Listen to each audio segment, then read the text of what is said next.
This is Chad talking Underdog Fantasy, the easiest place to play fantasy sports, including the Masters. That's right. Masters starts Thursday. Get in on the Masters action with a PGA best ball. In the Albatross, you draft 10 golfers who you think have a shot to play well in the Masters and in the next 3 PGA majors. The highest scoring teams will advance after each of the next 4 majors. It's awesome. The further you advance, the more you win from a prize pool of $500,000. Get signed up today. Get it on your phone. It is so simple. Sign up today with the promo code HORN and get your first deposit doubled up to $100. Visit UnderdogFantasy.com or find them in the App Store. And don't forget to register with my promo code HORN to get your first deposit doubled up to $100. Must be 18 or over and present in a state where Underdog Fantasy operates. Terms apply. Concerned with your play? Call 1-800-522-4700 or visit www.ncpgambling.org. Underdog Fantasy.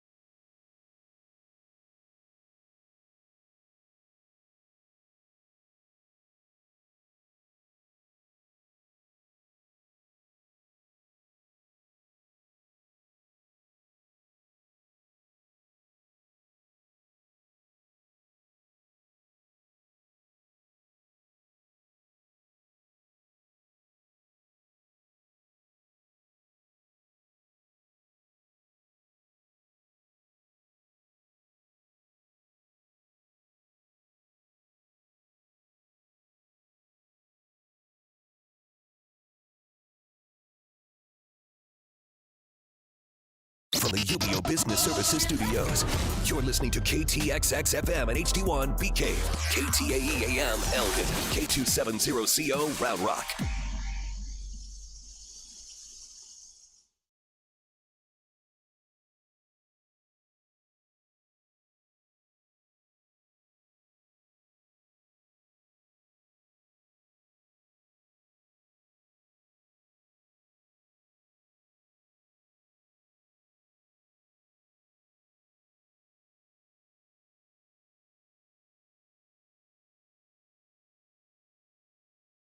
Tony C's Pizza and Beer Garden is now open on Anderson Lane near Shoal Creek and in Round Rock in front of the...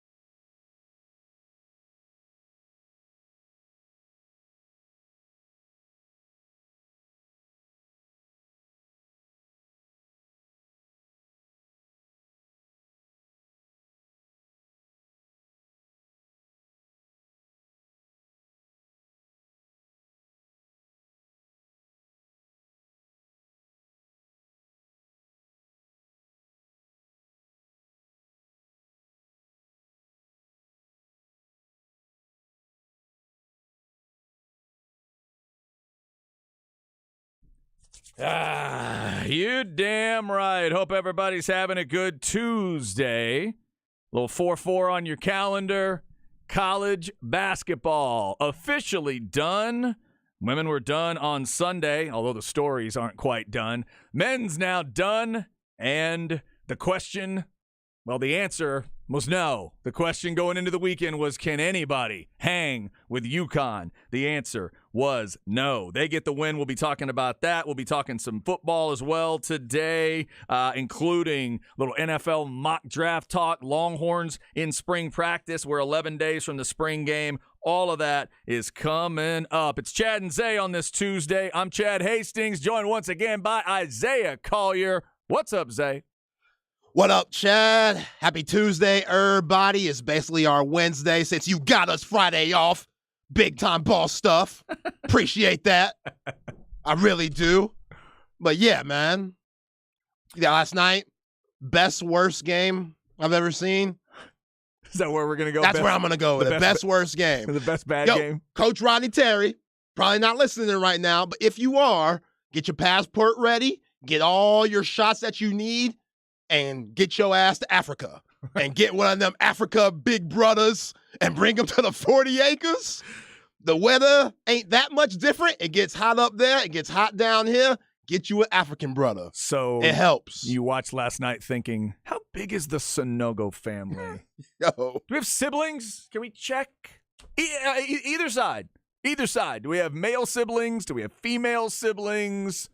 Coach Terry and Coach Schaefer would like a word. Yo, from Hakeem Olajuwon, Dikembe Mutombo, Joel Embiid, all those guys, Adama Sanogo. Now, he ain't those dudes I just named, but he won a national championship. And those other guys I just named did not. I don't know what he's going to do in the NBA, if he'll even have an NBA career. But for the college game, you need a big man. And he was that. Last year, Kansas had David McCormick. Year before, Baylor had the excellent guard play. So it changes up what you need to win. But what UConn did this whole tournament, one of the most impressive runs we've ever seen. There's no doubt. We said it yesterday. 4 of the last 5 teams going into last night that had been beating folks like this in the tournament won the championship. Now it's 5 out of 6. They beat everybody by double figures. The other stat that jumps out to me, Zay, they finished out now, I believe it's 17-0 against non-conference opponents, and they beat every one of them by double digits. Now think of that. All their losses, there were 8 of them, I think. They lost 8 in conference in the Big East. They beat every non-conference opponent by 10 or more.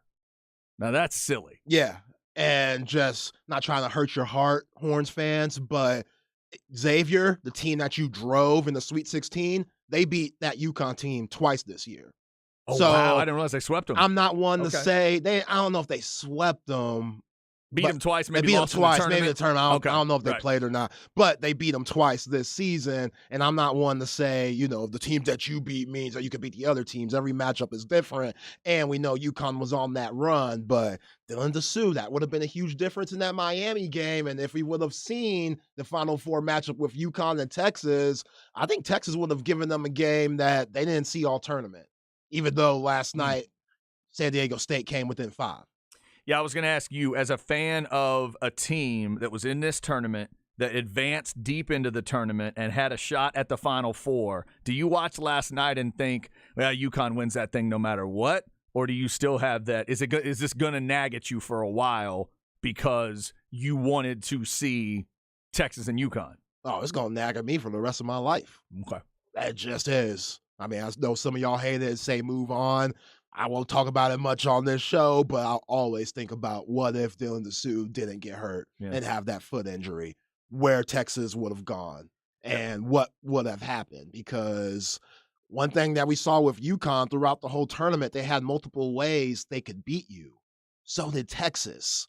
And Texas also had the defense to match. But once that guy who gave you 28 and 10 and gets Penn State in the round of 32 got injured, Texas became limited again. While UConn, you got to have a lot of luck to win a national championship, also with skill, also with toughness, also playing on a hot streak, but you have to have luck too. What injuries did UConn have? None. And they were playing 9 deep for Dan Hurley's squad. They did stay healthy. One of our texters, Zay, says, can y'all admit the Big East is a top basketball conference? Where do you put the Big East among the groups we're watching right now? No, they're right there. Because they're right there with the Big 12. If it's that much of a fight for UConn inside the conference with that many losses and then they thrash outside, it does speak highly of the conference. Absolutely. Yeah. Yeah. You saw what Marquette did. Even though they lost in the second round, they won the conference. Creighton, they go to the Sweet 16. Xavier, they get to the Sweet 16, and then UConn wins it. Now you got Rick Pitino with St. John's.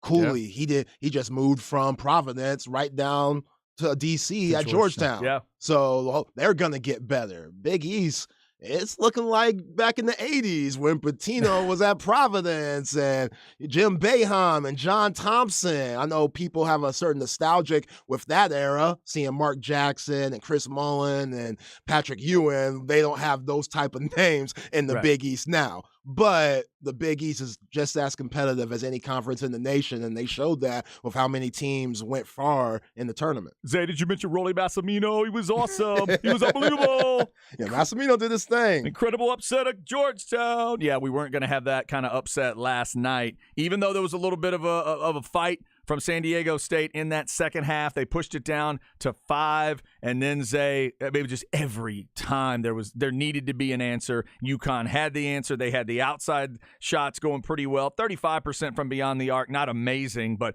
hit them when they needed to. Hawkins' 3 at 60-55 ends up being kind of the moment of the game. It was the push was there. That San Diego State crowd, good on them, by the way. You could tell they traveled. They did travel. They were ready to roll, man. The Tyler Campbell crowd, they were there. And shout out to Tyler Campbell, San Diego State grad. I know he was pumped about last night going in. Obviously not so much at the end of the game, but that was the moment, because then Hawkins hits that big 3. You mentioned Sonogo's performance already, and then Tristan Newton ends up being the leading scorer for UConn, the only player they have that's from Texas. Yeah, El Paso kid. I'd forgotten about that. Yeah, started at Eastern Carolina, then transferred to Connecticut, and he's a big-time get. You know, they're so unique because they don't have a true point guard. I've talked about it, and Dan Hurley, he puts the ball in the hands of Newton, which he's 6'6", and he's a good ball handler and all, but if they didn't have Andre Jackson, that changes everything.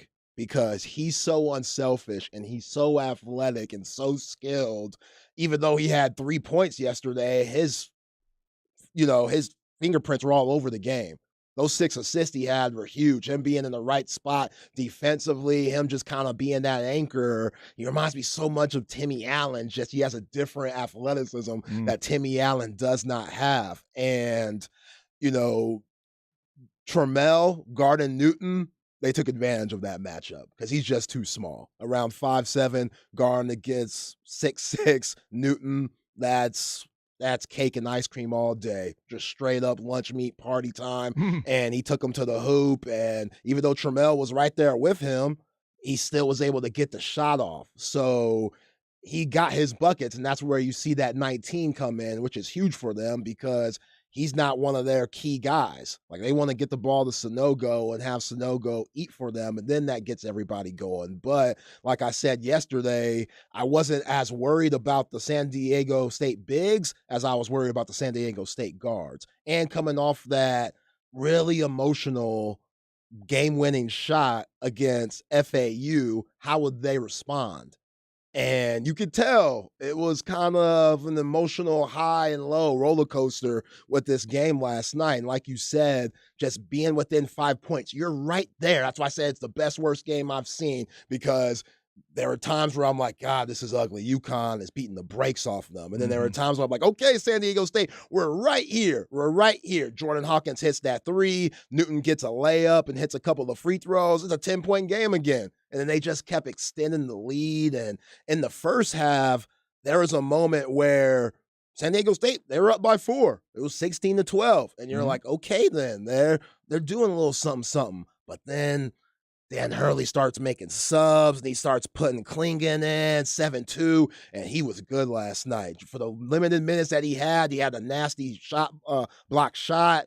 He was just causing havoc down low, and that's where San Diego State went on that very long drought of no field goals. Seemed like about 10 minutes. A little over 11. 11 minutes, boy. And when you add their droughts together last night, it was half the game. Yeah. 20 minutes of game time, not hitting a field goal. Yeah. At one point, yeah. And did 2 different points. Yo, Donovan Clingan was not a 5-star, wasn't a 4-star. It's kind of like Steve Sarkisian's approach to offensive linemen.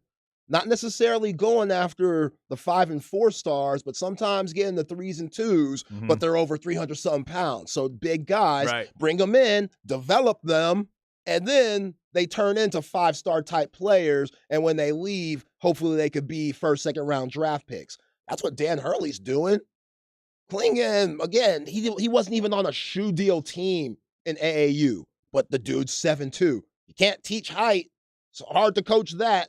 But when you bring that in and you develop those guys And you got a guy that's 7'2", and he might not be the most athletic dude in the world. He might not be a Patrick Ewing type. But if he could come off the bench in his first year, block shots, make good passes, rebound the ball, when he gets it, throw a nice little jump hook up, he does that. So Jordan Hawkins, you're worried about him coming around those screens and stuff. He's a problem. He's their NBA player. Like, I saw him talking to Ray Allen last night, him hugging Ray Allen, and Ray Allen was probably telling them, yo, dog, I'm one of the best shooters ever. You got one of the sweetest jumpers I've ever seen. I'm proud of you wearing this uniform. All those guys. Talk about UConn pride. Saw Emeka Okafor. He was in the building. Rudy Gay, Kemba Walker. Like, they love that school. And we need to start talking about it being the blue blood for real. Oh, yeah. Was Calhoun there? I didn't see Jim Calhoun. I never saw him. Yeah, I'd forgotten that. So historically now, them getting to 5, that puts them in that category with Duke. There's Duke and somebody else that have 5. Indiana, I think. Duke, Indiana. You may be right. And then the only teams above them are like UCLA, Kansas, and somebody. And John Wooden was a cheater. Is that what it is? Right. Excuse me. Need a little Robitussin. Excuse me. But yeah, there's only like 3 teams now all time that are above them, and they have what the 49ers had for a while during my life, which is the 5-0. Been to the championship game 5 times, and they have not lost. Eventually, the Niners did lose the Super Bowl. I need to tell everybody that as a Cowboys fan. Right. But all throughout my life, when Steve Young got the monkey off his back, after that, it's like, damn, the Niners, man, what are you going to say about them, right? They've won 5, and it's 5-0. Much like the Michael Jordan argument for the fans, for the big fans he has. It's like, well, did Jordan get there 10 times? Well, no, but he got there 6 times and won 6. That's right. He never lost the finals. We have not seen UConn, no one has seen UConn lose the championship game in men's basketball. That's impressive. Yeah, and like the players that they had that won are kind of like the program. Very, very good, and doesn't get the recognition that others get. Like Ray Allen. We know Ray Allen's good. We know he's a Hall of Famer, but does Ray get that recognition that he should? Rip Hamilton, guys like that. Kemba Walker. Kemba Walker can't even get a deal in the league. He's basically got kicked out of the league. He can't even be that role model veteran guy in the locker room that helps the younger guys. Right. And he was a 4-time, 5-time All-Star with the Bobcats/Hornets. He was really good, but people forget about him. Shabazz Napier, people don't even know who that is. And he was the starting point guard for that 2014 team. Right. Wasn't Amin one of those guys too? Khalid El Amin? Yeah, El Amin. That 99 team. Right. El Amin, I think we could come up with the explanation of maybe why he doesn't get all that love. It was one team. He didn't do much in the league. I don't know if he did much in the league. Emeka Okafor, same. He had a decent career, but he's with the Bobcats. So, we forget about Connecticut. And also, Gino makes us forget about Connecticut, I was just about to say, their women's program, are they casting a shadow on the men's program? And that's part of the problem? It's tough. It's tough because those 11 titles for Gino. He's got back-to-backs. He's got 3 in a row. He's got all kinds of stuff. Ridiculous. He's got silly Absolutely runs. ridiculous. I can't stand him, but I salute him. I give him his respect. He did that. Yeah. So they've always been in that shadow, and they're absolute blue blood. Now you just compare this 2023 team to the other 4, which those other 4 teams. Shabazz Napier team was all right, but Ben Gordon, Emeka Okafor, that team that beat Duke and San Diego in 2004, that team was great. Yeah. Charlie Villanueva, that team was really good. I'm assuming historically this one's going to really stand out because of the way they beat people. I mean, double figures every single game, whipping some. What they did to Gonzaga, I still think is going to be. People will look back and see what they did to that Drew Timme Gonzaga team and be impressed. Nobody could hang with UConn this year. So congrats to the Huskies for the win. From the perspective of Longhorn fans, they are texting in. This says, I'm feeling you, Zay. Wanted to watch Texas play at full strength versus UConn. It is going to hurt forever for sure. Then another listener said that this is going to stick with them, just like Colt against Alabama. I'm telling you. Because of that. It's that injury part, right? Y'all are killing me. Y'all are telling me to stop talking about it because it hurts so bad. Y'all aren't telling me to stop talking about it because y'all just tired of hearing me. Well, some of y'all might feel that way, but y'all can kiss my black ashy ass. But for real, it hurts so bad. Us bringing it up just brings the pain back. And that pain's always going to be there until you get a title of your own. And that's why I'm saying, Coach Terry, get your shots and go to Africa. Because you can find some brother. Adama Sanogo hasn't played basketball until he was like 14 years old, 15, Chad. Wanted to play soccer, didn't like the hoop. But they were like, yo, you big as hell. You playing soccer don't make much sense, bro. One of those kids that like finds it along the way. What was he doing? He was a tennis player. He was what? He was playing soccer. You know how skilled that dude is? Shooting the three, beating guys off the dribble at that size. Oh, yeah, that little hook that he does. Yeah. It's quick, too. You don't even have time to, like, jump and contest it. And Dan Hurley does a good job. They'll throw the ball on the block to Jackson or Newton or Hawkins. And then they'll have Sanogo from the top go set an on-ball screen at the block. And those guys, they'll come off the screen and come up kind of towards the perimeter. And if you switch that, it's a mismatch. If you don't, then you're already in such a good scoring position, already being at the block, you're at such a disadvantage. So it's so hard to guard. They're so unique in the way they play. And one of the biggest moments, Trammell, he smoked the layup early in the first half, just completely smoked it. Jackson comes down on the other end, throws that little dump pass to Calateria, and he knocks down that three to make it 36-20. And right there, ball game. Yeah. Right there, ball game. Even though San Diego State came within 5, I didn't have much confidence in them winning the game. No, I did not either. And Calcaterra's a transfer, right? Didn't I think so, yeah. He came from somewhere else. Another one of those many transfer stories. By the way, to this texter that just randomly texted, sorry about the Mavs, Chad, very disappointing. There's no need for, why would you need to bring stuff up? Like, just throwing in the towel. Throw the damn towel. What's going on? Apollo Creed's trying to say, throw the damn towel. What, is this official now? Are the Mavs, like, were they eliminated last night and I didn't realize it? If he dies, he dies. Yeah, they haven't been mathematically eliminated. Got to still believe. One game back at the 10 spot. How dare you? Throw the damn towel. How dare you? Just give up. Hey, they're expected to sign Kyrie, though, which I don't know if that's good or bad because, I mean. And somebody texts, we all know that with Dylan Dessou, Texas wins the national championship. That's what I'm talking about. 100 emoji, hook 'em emoji. That's what I'm talking about. That makes me feel good. So is that where you guys are going to go, just like Longhorn fans, football fans go with that Alabama game and Colt? Because I don't know. Yeah. I do not know one Longhorn fan that if you say to them, well, what happens if Colt gets to finish that game? Not one of them will say, I don't know, but I like our chances. None of them say that. They all say, well, we win, guaranteed. Did you watch what they were doing? Nick Saban was completely baffled. They had totally figured him out. Did you see Colt's face after the game talking about it? They were going to pick him apart. That's what every Longhorn fan tells me. Yeah, even Garrett had a decent game. Decent, made it way closer than Nick Saban thought it was going to be. That's right. Yeah, so UConn gets the win, obviously. And then last night, when it was all said and done, did you watch One Shining Moment? Did you check it out? No, I watched it this morning. You watched it this morning? Yeah, okay. I don't need to watch it. I love Luther, but I've heard the song too many times, and yeah. Yeah, and it's going to hit me different than it's going to hit you because they put a couple of moments in there from Texas that's going to remind you. Yeah, they did the Poplar off the ass, Timmy Allen play. Oh, Timmy. They threw that C-Man and ball, Timmy. And even though they got it in there, they put in the little half court, the shot. His shot. Yeah, that was cool. Was that Timmy Allen? That was Timmy Allen, yeah. Yeah, but we all know that didn't really decide a game or anything. That wasn't a true buzzer-beating situation. It was the end of the half. But they snuck that in.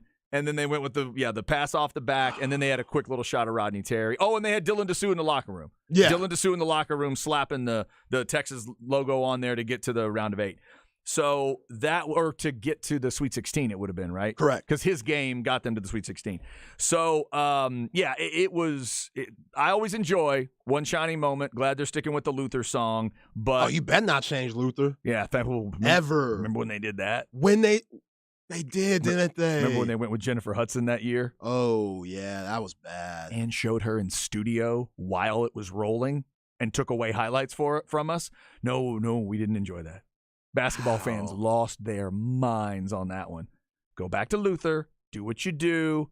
No need to get crazy. Yeah, because Luther ain't even around to argue that That's some BS. Come on now. Also, last night was Jim Nance's last game to call. Yeah, hello, friends. That's gonna be different. Hearing a different voice there. I had to get used to Billy Packard being gone because when I was a kid, him as an analyst was those two together was what I got used to. But they got guys doing a good job. It's Ian Eagle that's going to be doing the main thing, I think, and Ian does a really good job.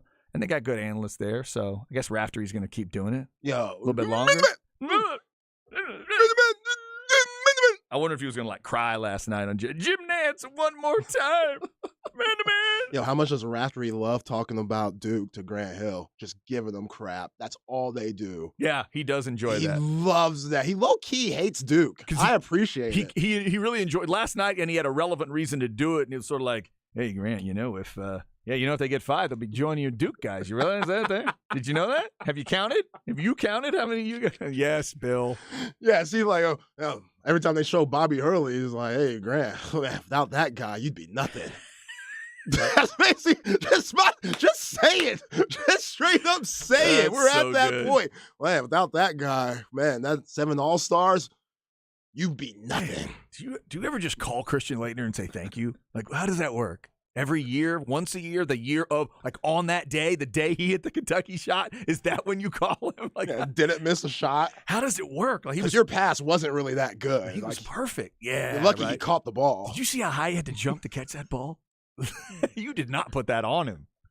Oh, Grant Hill was so cold. Oh, man.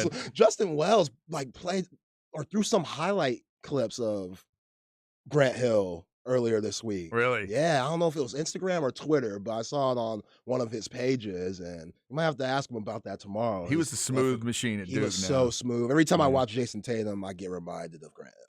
Yeah, that's a good comp. Yeah, probably a lot because they're light skinned and they went to Duke, but also they can hoop. So you're also making the easy comp. Yeah. Yeah.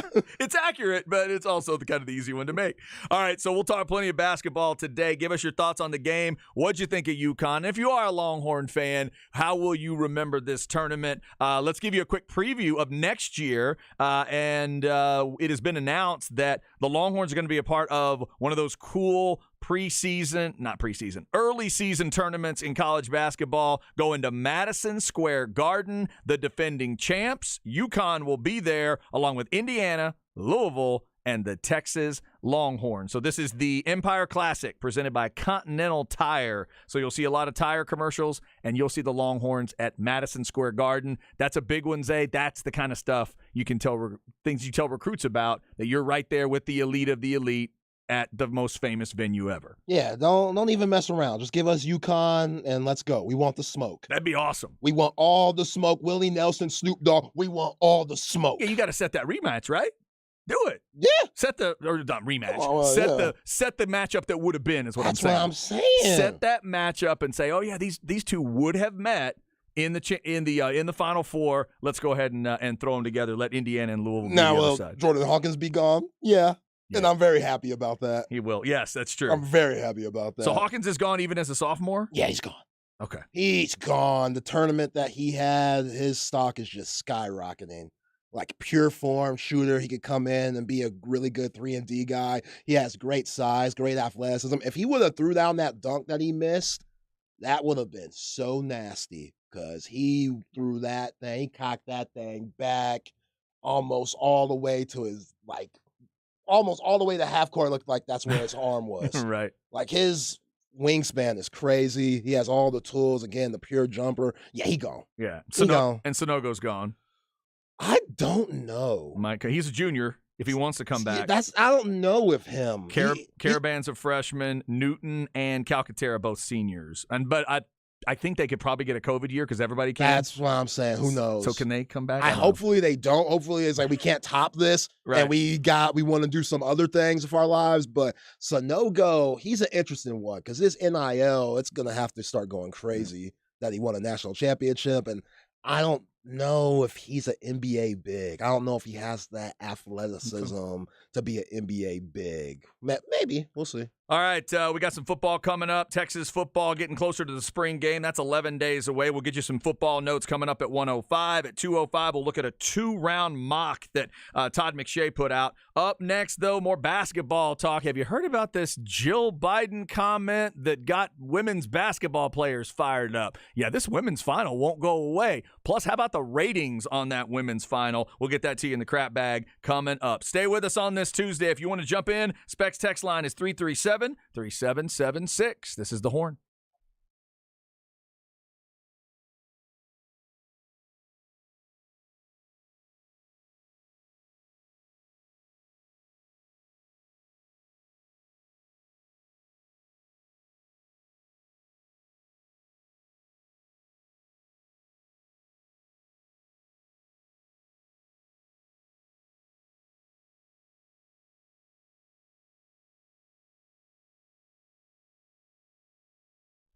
This is Chad. Let's talk sinus and snoring specialist. Last night with the late time on the championship game, I'm up a little later than maybe I wanted to be, getting a little work done, trying to get to bed right around midnight or so, but I didn't quite make it. So thanks to sinus and snoring specialist, though, I get a great night's sleep, even when I'm not getting as much as maybe I want. Dr. Slaughter and his crew have over 20 years of experience in ear, nose, and throat. He's double board certified, so he's got surgical and non-surgical options that others just don't have. Bottom line is, if you are snoring and you know you're waking yourself up, much less keeping everybody else up, that stuff can get worse and then cause even bigger issues. But the main thing is you're not sleeping and resting the way you should be. If you're not breathing in and out through your nose the way you should be, get it looked at. Get it taken care of. They have a lot of different options. It's not just a cookie-cutter path. A lot of different things for a lot of different people. Call and set up an appointment today. You will love the way you're treated. He prides himself, Dr. Slaughter does, on meeting those appointment times because he knows your time is valuable, and he prides himself on meeting you in the first consultation. 512-601-0303 or go to sinussnoringent.com. It's sinus and snoring specialists. Feel clear, rested, and healthy.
Chad and Zay.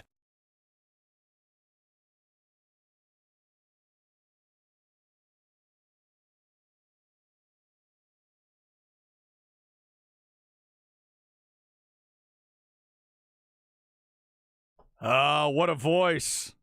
What a song. Chad and Zay getting started on a Tuesday.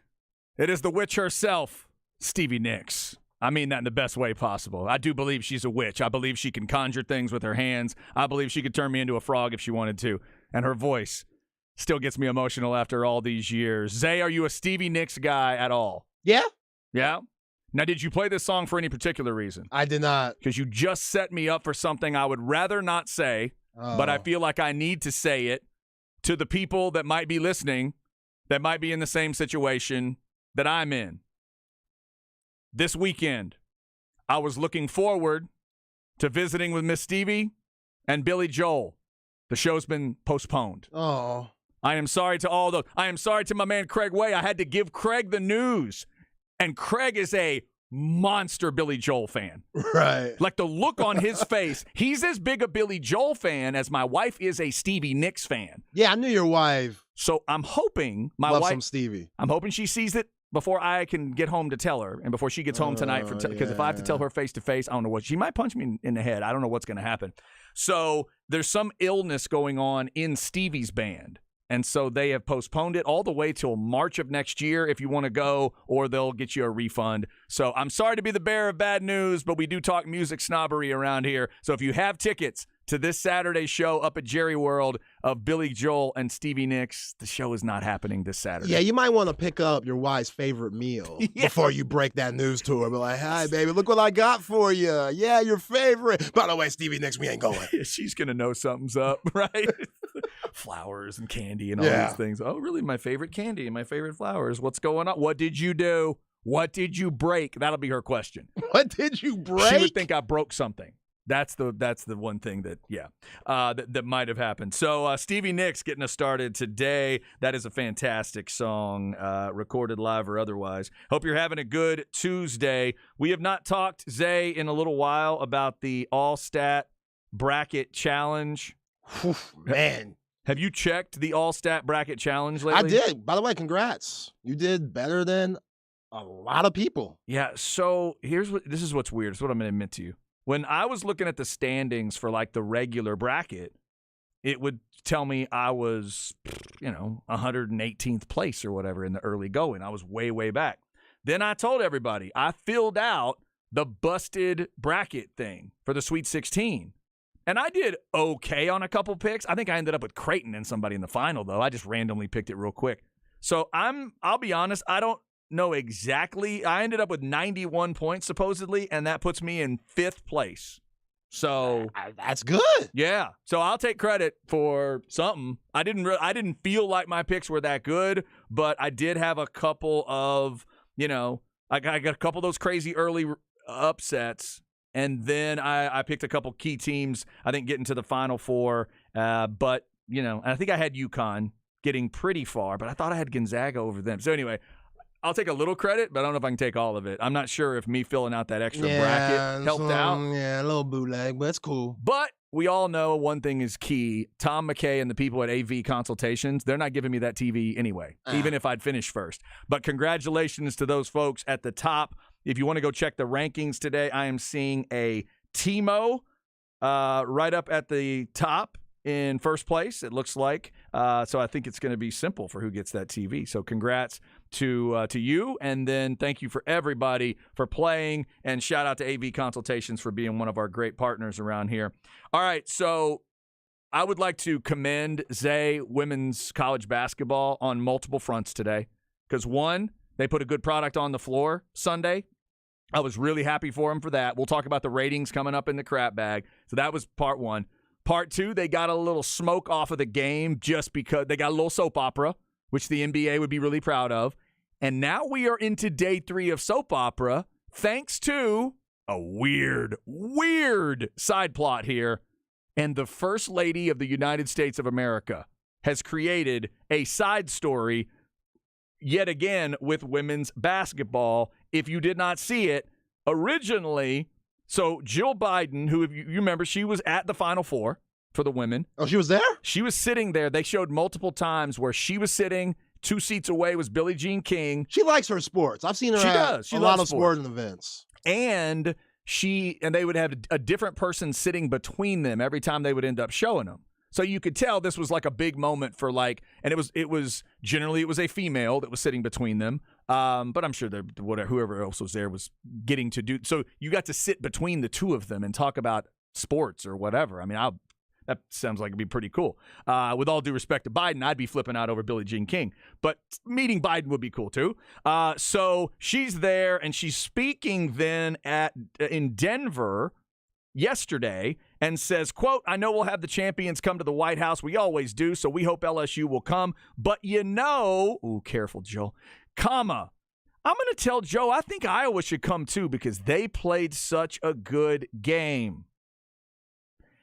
And the reaction from a lot of folks was like, wait, what? What are you talking about? The reaction from Angel Reese of LSU was to tweet out a joke in all capital letters, along with some rolling on the floor, laughing emojis. And then, Zay, you told me Angel Reese also tweeted social media somewhere that they weren't going to the White House. Yeah. She tweeted on the Shade Room, who tweeted that about Joe Biden. She tweeted under on the comments, "We ain't coming." Then Alexis Morris, number 45, she just flat out said, "Yo, Michelle Obama, can we come to your house?" Oh, Lord. Which we're skipping first ladies. So y'all really wilding down there at LSU. 2 first ladies ago. We're going back first there. ladies. Yeah. Look, Joe Biden, I get what you're trying to do. I get it. But no. Hell no. This is that teacher in her, everyone gets a trophy stuff. I'm not with it at all. She needs to understand this is sports.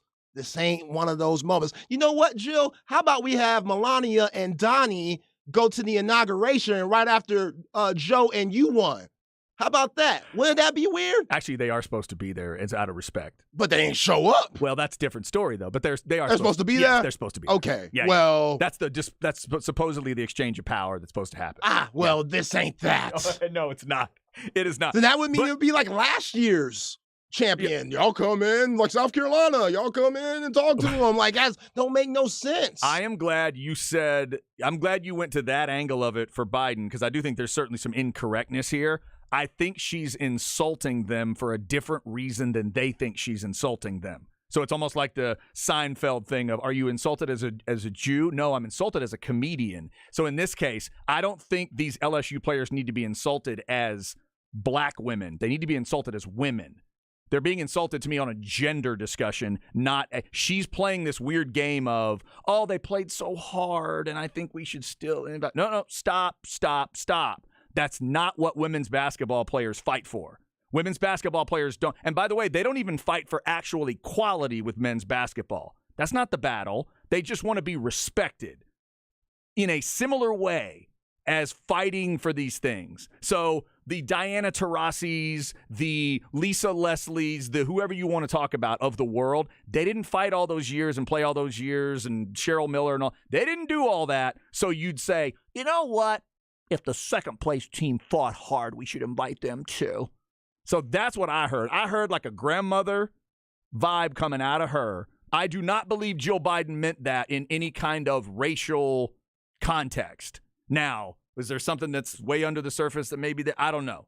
And I feel bad that Reese and Morris and that crew might feel slighted racially there. But I definitely think they were slighted on in a gender discussion there. Yeah, it's disrespectful. I think they got ripped a little bit there for being female. Yeah, it's disrespectful. Yeah. But Joe Biden, you could tell she's never played sports. You could tell. Yeah. If she did, she wouldn't have said this. Because you and I have never heard of that. Even in the closest games, we don't think of bringing the team that lost. And this one lost by 18. You know what I would respect, Chad? 17. If Kim Mulkey just went out and said, back in my La Tech days, if Joe Biden would have checked me, I would have given her 40. Yeah, right. I mean, Joe Biden doesn't know anything about hoops. we know that obviously the team should have never. The idea of inviting them together would have been silly. Even the idea of inviting Iowa is silly. To clarify, today the White House and all the press folks put out very clear messages congratulating LSU. Can't wait to see the champs. We hope the champs want to show up. They will be invited to the White House. They never mentioned Iowa. Not one mention of Iowa, and then Jill Biden's people made it clear that she was trying to give love to women's sports overall, Title IX, things like that, and she just got a little off track and said she looks forward to hosting LSU. So now we'll see where this plays out. And I'd said this to you before the show, Zay. If I'm Kim Mulkey, I might mention to Angel Reese, you don't get to speak for the whole team. What do you mean we're not going? Calm down. Don't go telling the White House we're not going. We need to discuss this as a team, I guess. True. If you guys really want to talk about it. She is their leader, though. But that's the question. Do you think this is enough? Is something like that enough for Reese and Morris and other key players of this team not to go? Yeah, a lot of people who've been going after Angel Reese, they think that she's a scrub, and they just saw that one game in the national championship where she just dropped 15 and 10. Right. And they haven't seen her all year long break double-double records for her sport and average 23 and 15. Yeah. She's for real. So let's get that, Absolutely. narrative that she ain't no real hooper and y'all putting, extra on it when she went up to Caitlin Clark and did the Tony Yayo, John Cena, you can't see me. It was still wrong, but she could hoop. Yeah. And I would just say, too, if they go as far as not taking this invitation, I think that might be an extreme reaction as well. But we'll see what they want to do. Their feelings are their feelings. They're valid. They can get to feel however they want to feel.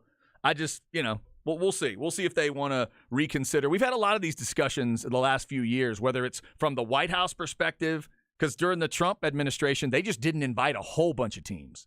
It never was done. They just never even thought teams just weren't going. They never, and in some cases, it was that. Yeah, I think they realized, okay, there's certain teams that aren't going to go. I think they just kept it hush-hush, like, let's find out who would consider coming and who wouldn't. And in some cases, it was like the team. In one case, I know one of the Warriors teams, they announced that they wouldn't go if asked, and then the White House responded with, "Well, we're not asking." So they both. So it was like there was like a pre-petty comment and then a post-petty comment. So I remember Dabo and them up in there eating Big Macs and chicken McNuggets. They got the spread. That was one of the last ones they did, I think. And then after that, there were some that didn't happen. And we had, there's different players have not shown up. Brady didn't show up for one or two because at the time he didn't agree with whoever the sitting president was. And I mean, everybody has the right to do all that. Yeah. So we'll see. But well done, women's basketball. Another day of soap opera. I appreciate it. I like it. Jill Biden, Angel Reese. We just need to have ourselves a little roundtable discussion. Let's get Malika Andrews and Rebecca Lobo. Oh, Rebecca Lobo. Biden, Kim Mulkey, Angel Reese, Caitlin Clark, Gino, because that'll be fun. Now, you probably wouldn't want Gino there. I can't stand this smug ass. How about Gino via Zoom? Put him on a screen. Yeah, put him on. Yeah. If we need him. Can we just have, Sue Bird speak for him? Sue Bird. We'll have a select group. Yeah, she went to UConn. That's enough. Yeah, a select group. Lobo and Bird. That's enough. They'll speak for him. Just picture right now Joe Biden getting in a defensive stance trying to guard 1982 Kim Mulkey. Oh, man. Somebody says, 15 and 10 is nice, though, too. Fans are just stupid. Right? Yeah, she is one of – I don't know if we would argue – she's not their – is she their best player as clearly as Caitlin Clark is Iowa's best player? I don't think so. I think LSU. But that's why they're the national champs, because they got more than just one player. They got more weaponry. It's not one clear, but she is clearly she's clearly their leader, and she's their best player. And she's one of their best. I would say she's their best player on a given night. Maybe somebody else, but she's their best. She broke the record for double-doubles in women's college basketball. For most double-doubles in a single season, 34. Think about all the greats, big women. Now, she did that. That wasn't Aaliyah Boston? No. That was Angel Reese. Oh, okay. All right. For some reason, I thought that was Boston that did that. But they're both double-double machines. Yeah, like Cheryl Swoops, Lisa Leslie, Cheryl Miller, all them. There have been a few. There have been some gals. Rebecca Lobo could double-double. Rebecca Lobo could go. Yes, she could. Talk about a horse face I love, man. Oh, Oof. mercy. Love me some Rebecca Lobo. She would get after it. You don't get in the right defensive stance with her, she will trample you. To make the fill up the horse reference. You'll get trampled on. I love you, Rebecca. Oh, yeah. I know you are a big fan. I love the fact that you'll admit to that. I'm still a New York Liberty fan because of Rebecca Lobo. Heck yeah. All right, coming up, we'll talk some Texas football, some updates. Sark made some comments about leadership and some other things. We'll hit that at 1 o'clock. Longhorn fans, 11 days till the spring game. We're closing in. Up next, though, talk about the women's basketball. Not the controversial part. How about the ratings? Were you watching? Well, even if you weren't, a lot of people were. We'll give you those numbers coming up on The Horn.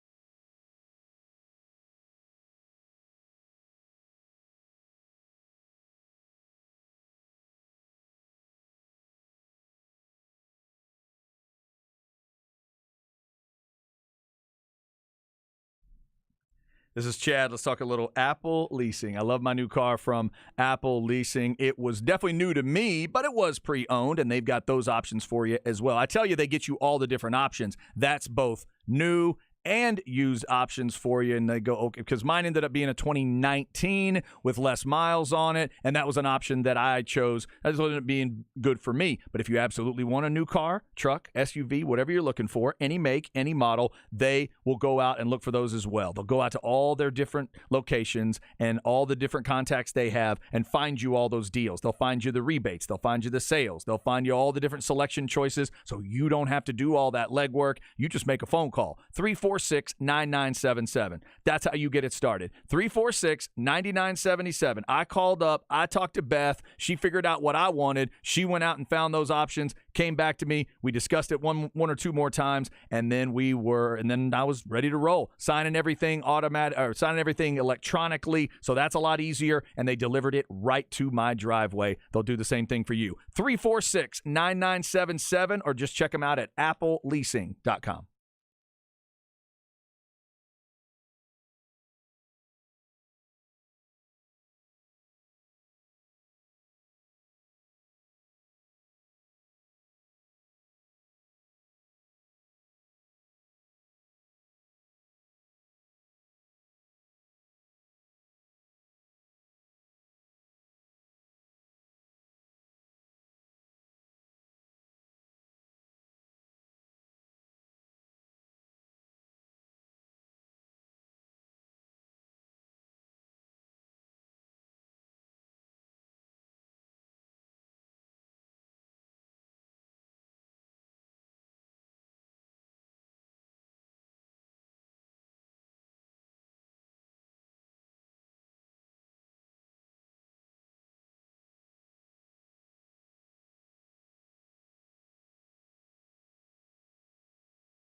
Chad and Zay.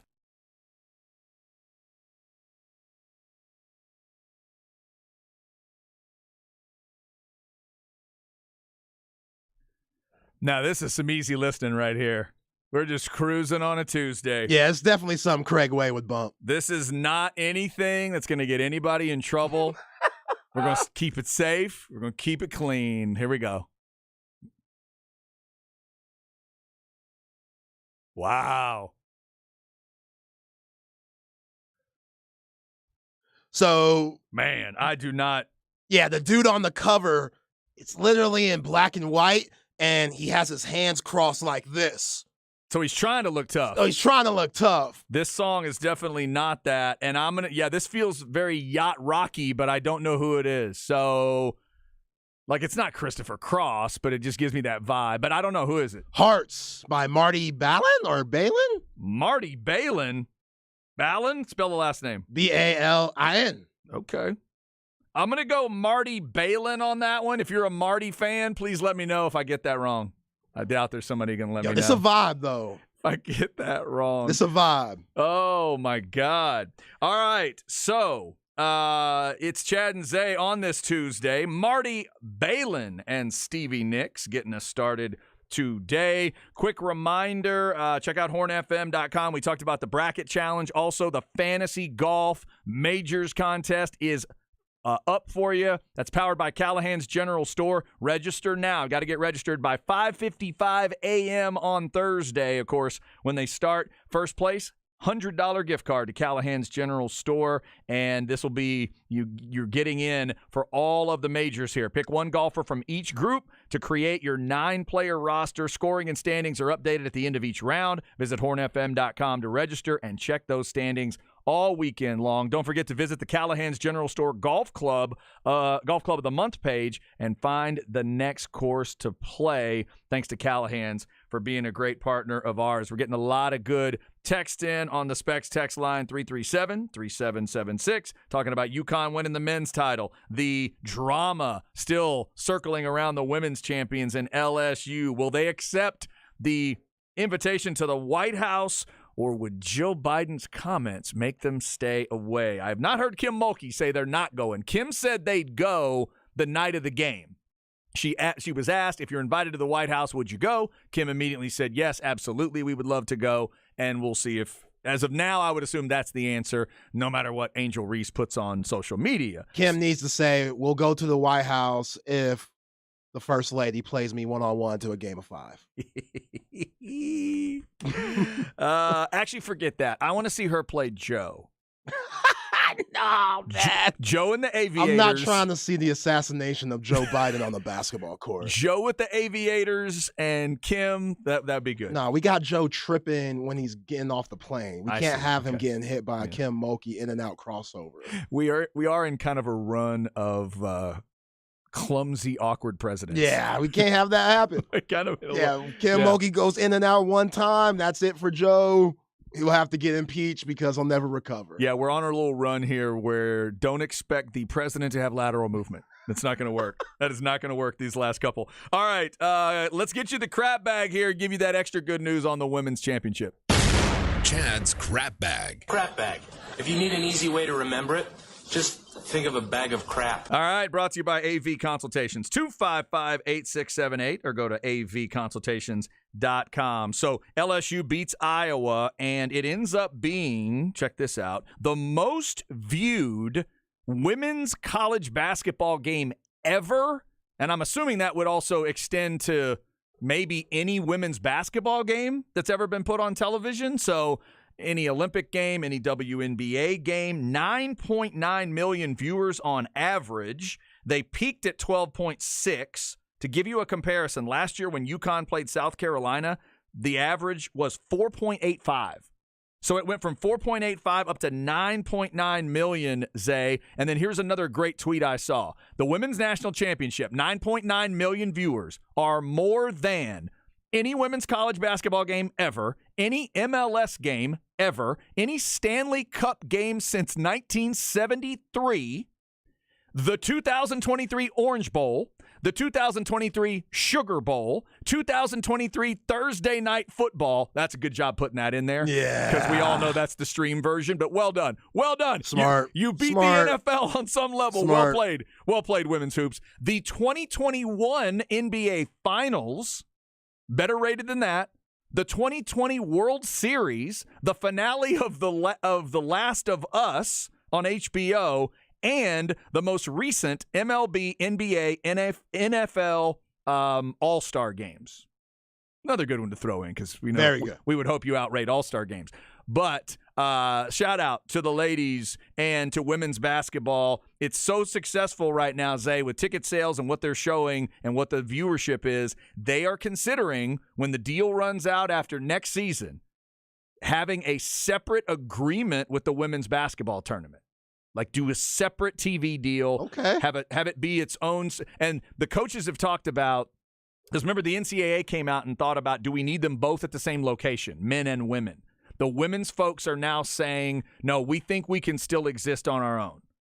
In fact, we're seeing numbers that we really should be able to do it. I mean, they packed AAC Yeah. for that thing. Did they get the numbers the men did? No, the men are in football Yeah, arenas. 70,000. What do you do with that? Yeah, that's a little different. So that's still going to be the powerhouse for the NCAA, the men's tournament. But that women's tournament should be able to get them a lot. I would keep it on its own. The big voices in that sport, Staley, Gino, and a lot of those others. I think Kim's in this court on this side of it as well. They are saying, let's keep it separate because now we are really getting momentum as our own thing. Yeah, that's right. It low-key feels like Bird and Magic, Indiana State, Michigan State back in 79. It feels like that for the women's game. Wow. Caitlin Clark and Angel Reese, what they're doing and how many people are watching and how we've talked about it the last few days and what we've been talking about with the women's game. It's so incredible. It's so impressive. And as just a basketball fan in general, I'm proud. Yeah, I was really happy to see it. And like we've always talked about, I mean, I would say this about either version of basketball. When it is really good, it can be so entertaining to watch. Now, when it goes bad, it can be awful. Oh, man. It can be awful. You're a basketball freak, and you admit that all the time. It can go really bad. But I would challenge anybody to tell me they watched LSU play Iowa on Sunday and tell me that was bad basketball. Like, my eyes told me it was good hoops. The stats told me it was good hoops. Now, there was a clear winner. I'm not saying it was a close game. By the end, LSU was clearly the better team, but there was a nice little run from Iowa. LSU answered it. The percentages were up. Field goal, free throw, everything was at a high, high level. Both those teams were, I think, over 50% as a team shooting, and it was not all just layups. That was not all just people driving to the basket. I really enjoyed it. I'm happy for them that they're getting those kind of numbers. And who knows, maybe even a social media storm like Angel Reese is helping to create here. Maybe that is good for women's basketball in a way as well. Well, social media in general has helped women's basketball because now we see these girls at an early age in high school. And we see clips on them and highlights. Like, I've been watching Paige Beckers for about 5 years, ever since she was in Minnesota playing high school basketball. Like, everybody knew she was going to be great. There's a girl in Lubbock right now, #1 player in the nation for 2025. I think Aaliyah Chavez or something. She'll be the next great. The #1 player in the number country one right player now in the is country in Lubbock? in Lubbock. Vic Schaefer, get on it. Wow. Well, she has been. She's been down. I've seen her at UT football games Okay. and stuff, so they're recruiting her hard. But you just follow these girls at the early age. You see clips from Angel Reese and Caitlin Clark back in high school. They have tons of film out there. Haley Van Lith, she was like that too. So the game is changing, and we're starting to see these girls so much sooner than when they get to college, and they already have eyes on them. That's why they're getting these NIL deals and stuff. So it's great for the game. Somebody texted everything was high level, but their hops, more dunks. And then they just gave a little wink of Yeah, I know a wink guy on. that said it should go to 8 feet. I remember that. Yeah. There's a certain guy that said that. That's true. That is true. That is true. Somebody else says, shout out, give it clap emojis for the women. Guys, don't fool yourselves. I know a couple D2 women ballers who would absolutely embarrass most male hoopers. For real. I was thinking of that the other day, the biggest difference, like other than just flat out sexism. Again, the person that texted us the other day, if they played topless, I'd watch. All right. Okay. Calm down. So Other than that, what is the reason you wouldn't watch? I watch men's and women's tennis. I understand that there are biological differences. I understand on average, men will hit harder. Men have, they're going to have faster serves, but the game is comparable enough. I enjoy watching both. And for time constraints, I enjoy watching women play tennis more because they play a more reasonable time frame.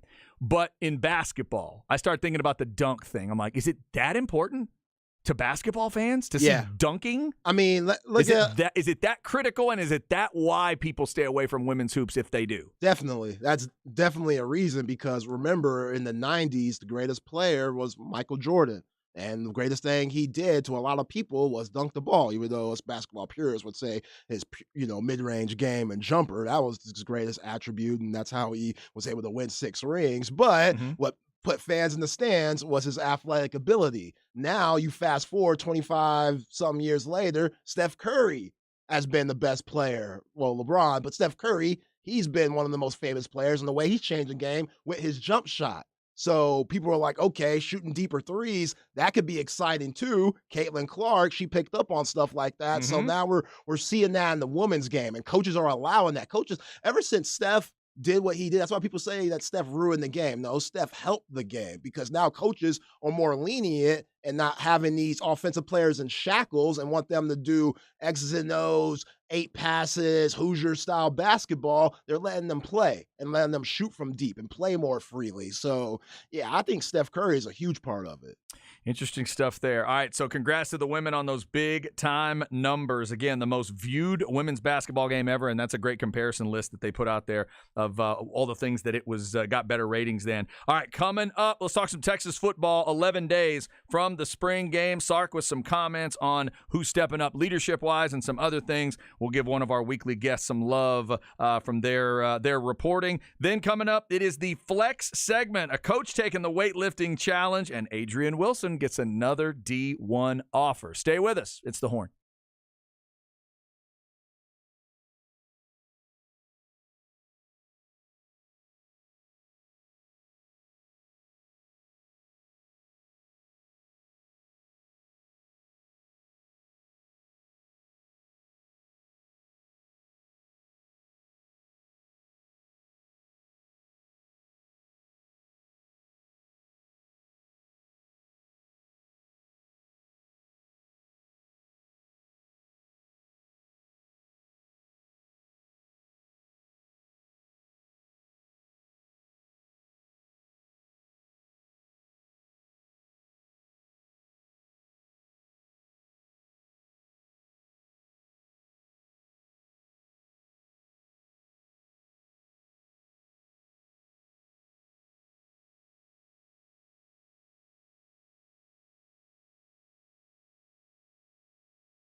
All right, let's go hour number 2 on a Tuesday. A lot going on coming out of the men's championship last night. Talked about UConn getting the win. Talked about all the craziness, all the soap opera around that women's championship game.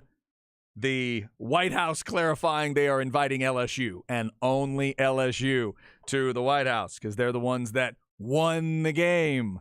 Come on now.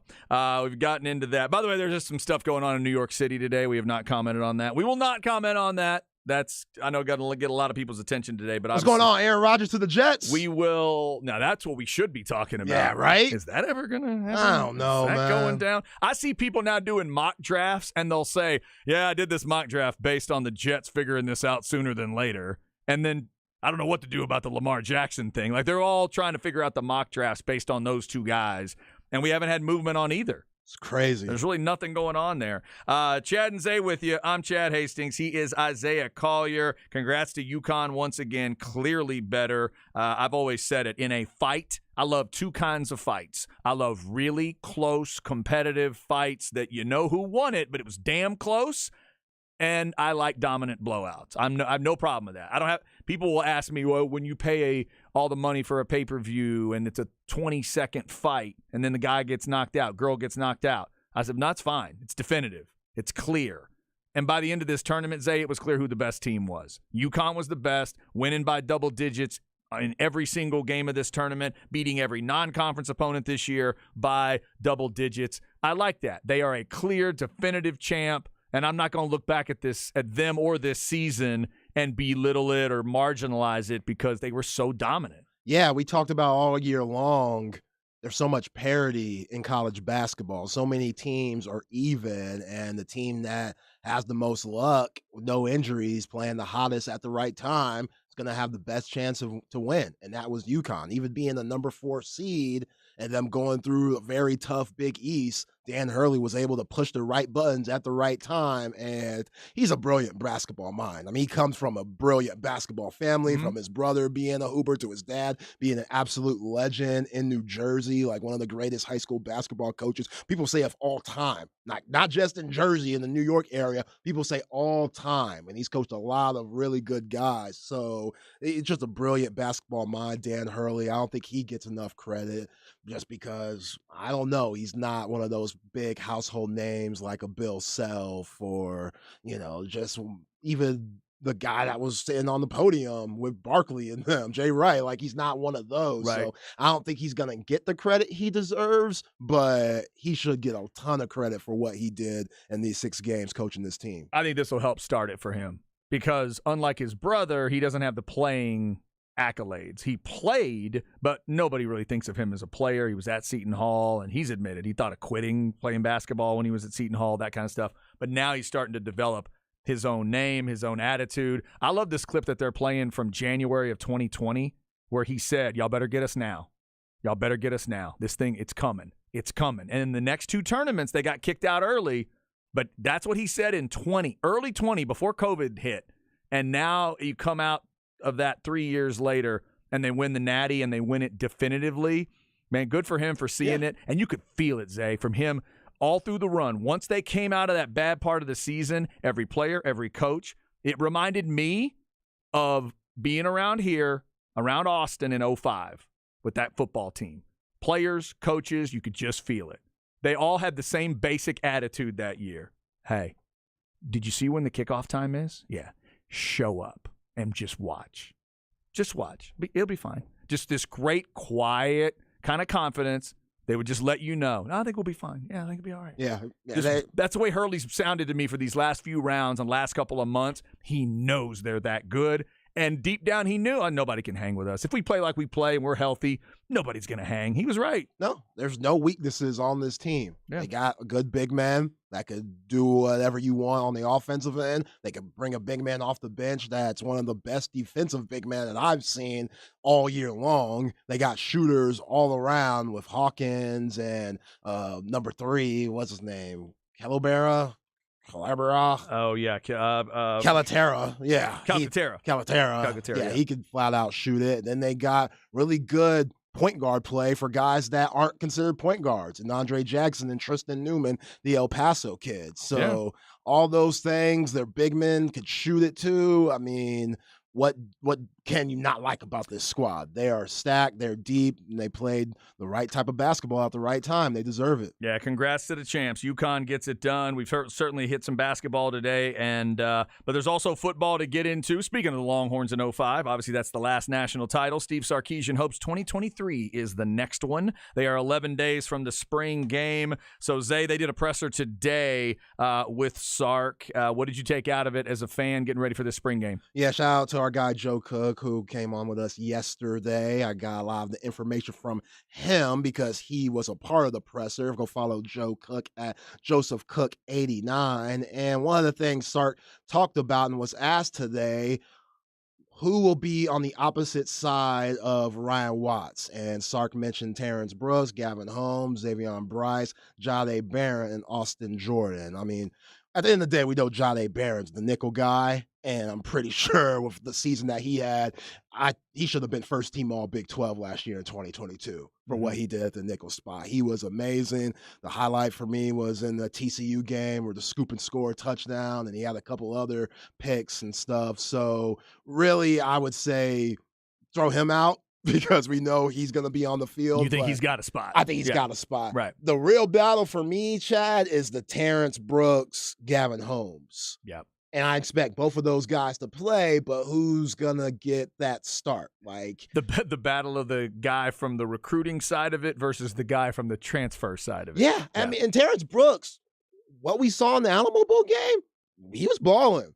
He played really well toward the end of the year once he started getting more reps. And I like Gavin Holmes. I like what he did at Wake Forest. I think he could come in and help, but I'm very intrigued on that cornerback battle. Yeah. And who's going to get that spot, because that's a big one. And that's where we need to be. That's what we've always talked about, iron sharpening iron. You know, you got to have multiple guys that are capable of starting. I don't want just one for sure pick. Yeah. I want guys battling it out because we know we got the depth and we have no idea due to the deep roster that we have at the cornerback position. Yeah, it's what I've been talking about for years at certain positions, but you want a guy that gets to play, not a guy that has to play. You want a guy that earns that position. That's not just handed it because, hey, man, we got to cover him. They're putting a receiver out there. We got to deal with it. And I think either way, if I was a Longhorn fan, I like the way that could play out either way. Either you end up with transfers on both sides because you got one side where you feel like the transfer portal really helped you out. You got another opportunity of that with a guy coming from Wake, and then you'd have one of your recruited guys, developed guys that could back it up. If you reverse it, same type of thing, you got a big-time recruit that is now developed to the point where he wins the job. That's big for recruiting moving forward. That's just big for that name. Terrence Cooks is a name we heard for a long time. It's Terrence Cooks, right? No, Terrence. I said his name wrong. Terrence Brooks. Terrence Brooks. I'm sorry. I went to school with Terrence Cooks. Did you really? Shout out to TC. Terrence Brooks. If he steps up into that position, and then you've got a guy like Holmes as a backup, but it looks like whoever gets the job earned the job, that's what you want as a fan. You want it feeling like there's a fight there. There's a battle, and it gets done. That's good to hear, I think, if you're a Texas Deshaun fan. Jameson was tough. You know, he might have been undersized, and that's not what Steve Sarkisian and his coaching staff are looking for. Now, both of these guys are bigger, correct? Yeah, both of these guys are For the people bigger. that don't know, Those are the long, over 6 foot, lengthy guys. If I get beat a step, I have a chance to gain some ground due to my length and athleticism. Mm-hmm. That is good. All right, what else stood out to you? I know Sark was asked about leadership on the team. I know a lot of Longhorn fans love those kind of questions. That's right. Steve Sarkisian was asked to identify who has stepped up and increased leadership, and he mentioned Jordan Whittington, Quinn Ewers, Jatavion Sanders, Jaron Thompson, Byron Murphy, and Barron Sorrell. All the guys that should be doing it. Mm-hmm. Who's it you said before Murphy? Jaron Thompson. Thompson, safety. yeah, that's big. Yeah, that is definitely a good one. Yeah, if I'm a Texas fan, I definitely want to hear my quarterback's name pretty fast, and he did. Said it pretty quick. Yeah. Also, hearing Whittington's name is a good thing. I saw a picture of Quinn Ewers floating around social media. Looks like he's losing some of that doughy fat that he had the previous year ago. Okay, that's what you need to see in year 2. Tone that body up. No BS. You already got the fade rocking. It's time to ball out. Like this, all the talent that you have coming back, all the starters. Yeah, I know number 5 and number 2 are gone, and those are huge from on the field and off the field for that standpoint. But the talent that you got coming back, you gotta take a step up if you're Quinn Ewers in your leadership and in your mechanics, which I think he's toned that up. We know his footwork was very choppy this last season. This is the time to clean all those things up. Mm-hmm. And I think he's doing that, and I think he'll come into this year. Hopefully Steve Sarkisian understands the personnel and calls plays to fit the personnel, because in 2022, couldn't say he did that consistently. No. At all. That's good. No, it's good. Like Yeah, you're right. At all. So year 3, we got to learn, and we got to get better, Sark and Quinn. And then the other thing, I'm glad to make sure I say this the right way. I'm glad he mentioned Whittington and Sanders, and because last year there were times where we would look at this team and think, you got more choices than that. I thought it was an excuse last year to say, well, Texas doesn't have a good receiver room. I get there were injuries on part of it. That was kind of part, because Whittington got a little banged up, but Whittington was there, right? Oh, he was there the whole year. The season. Yeah. So we kept talking about him. We kept talking about Sanders. Where are these guys? The fact that he mentioned both of them is great. And then I would hope for Xavier Worthy for 2023. He gets to blend in a little bit. He gets to be part of that room without so much focus on him. And Sark kind of did it to him. Sark and Ewers and Worthy, they did it to themselves in a way by going at him all the time. And it was the same. Can he run a 15-yard route? No, we're going 40 yards down the field. There's a thing to go to him when he's open and healthy. He wasn't open, and he had a broken wrist. Exactly. The fact that we now know that part of it, but that he has also mentioned him earlier in leadership comments to say he really feels like he's having a good start. And that's when he messed up. All he had to say was, man, I really like what I'm seeing out of Xavier Worthy. Then stop talking. The comma and, this is the part I was keeping from. No, don't do that. Don't do that part. So that is good to hear. Anything else stand out from Sark's deal? Yes. He also said Keaton Crawford blocked the kick or field goal on Saturday scrimmage. I've heard a lot about Keaton Crawford. Yeah, I think he's going to have a huge year this season. And he says that Jaden Blue, the running back, has matured in his time here. That for him is where we've seen a ton of growth, and that's what we've needed. I'll give you one A-level badass running back among this group. And by the middle of the season, you'll be like, oh, my God, the running game's great. What's his name? Who do you want it to be? I just think it's a massive question for this team. We know who you're replacing. Who's that guy for you? If everything else worked out and he steps up to that A level, who is it? I would say Jonathan Brooks. Okay. Yeah, I would say him. He's the first name that comes to my mind. Yeah, because I love what C.J. Baxter has the potential to bring. Right. And I love what I'm hearing about him and his size and stuff. Over 6 foot, 215. Like, you can't beat that. And to be a freshman and come in at that size is pretty remarkable. But he's still a freshman. There's going to be some things that it's going to take a while. And do you trust him being your RB1 when you go to Bama in week 2? Yeah, because you know what coaches will say to you very first thing. The thing coaches always think of with freshman running backs is, oh, holy hell, he's got a pass pro. Yeah. He's got a pass pro. We're going where? You just said it. Tuscaloosa? You know how much Sark likes to throw the ball. And again, back to what we were just talking about. How far does he like to throw the ball? Really far. Mm-hmm. That takes time. And it takes blocking. So you got to make sure your young guys can do that. For you, no matter what Keelan Robinson becomes, will he always be a secondary guy? Is he always going to be a secondary idea in that backfield? I think if the Horns want to be as successful as they can be, he can't be that number one guy. Okay. He just doesn't have the mass to, go in between tackles and stuff. Like, you need a guy that could do that. But he needs to be utilized way more than he has been these last 2 years. I think he's going to become kind of that next Roschon Johnson for a lot of people. Maybe he's not that all-around good. What I'm saying is when we saw Roschon Johnson in space catching the ball, we realized how special it could be, and you thought, you need more of those. Yeah. Need a few more of those. When Keelan Robinson puts his foot in the ground, it's pretty cool to watch. He has a couple of moments, couple moments Bama, couple moments Texas, where he is burning folks, and he's got that thing you cannot teach, and they've got to get him in space. Ultimately, I agree with you. Deep down, I want him to be that guy. Like, that's the guy I'm kind of rooting for. But I agree he might not be the let's hand it to him 18 times a game guy. Yeah, I mean, it's going to be interesting. I think the running back room, even without Roshan and Bijan Robinson, I think is as good as any in the Big 12. Speaking of Bijan, coming up in the 2 o'clock hour, we're going to get into this 2-round mock draft of Todd McShay, and we'll see if it upsets Cowboys fans as to where Bijan's going to go, because he's not going to the Cowboys in this mock draft. He is going to a team that wears a silver helmet. We'll get to that in the 2 o'clock hour. Also coming up next in the Flex segment, we tell you to send your videos with the kids lifting weights. We got a video at Flex of the coach lifting weights. We'll tell you about that. Plus some of these names, these big names in the area, getting more and more big-time offers. That is coming up on The Horn.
Chad and Zay.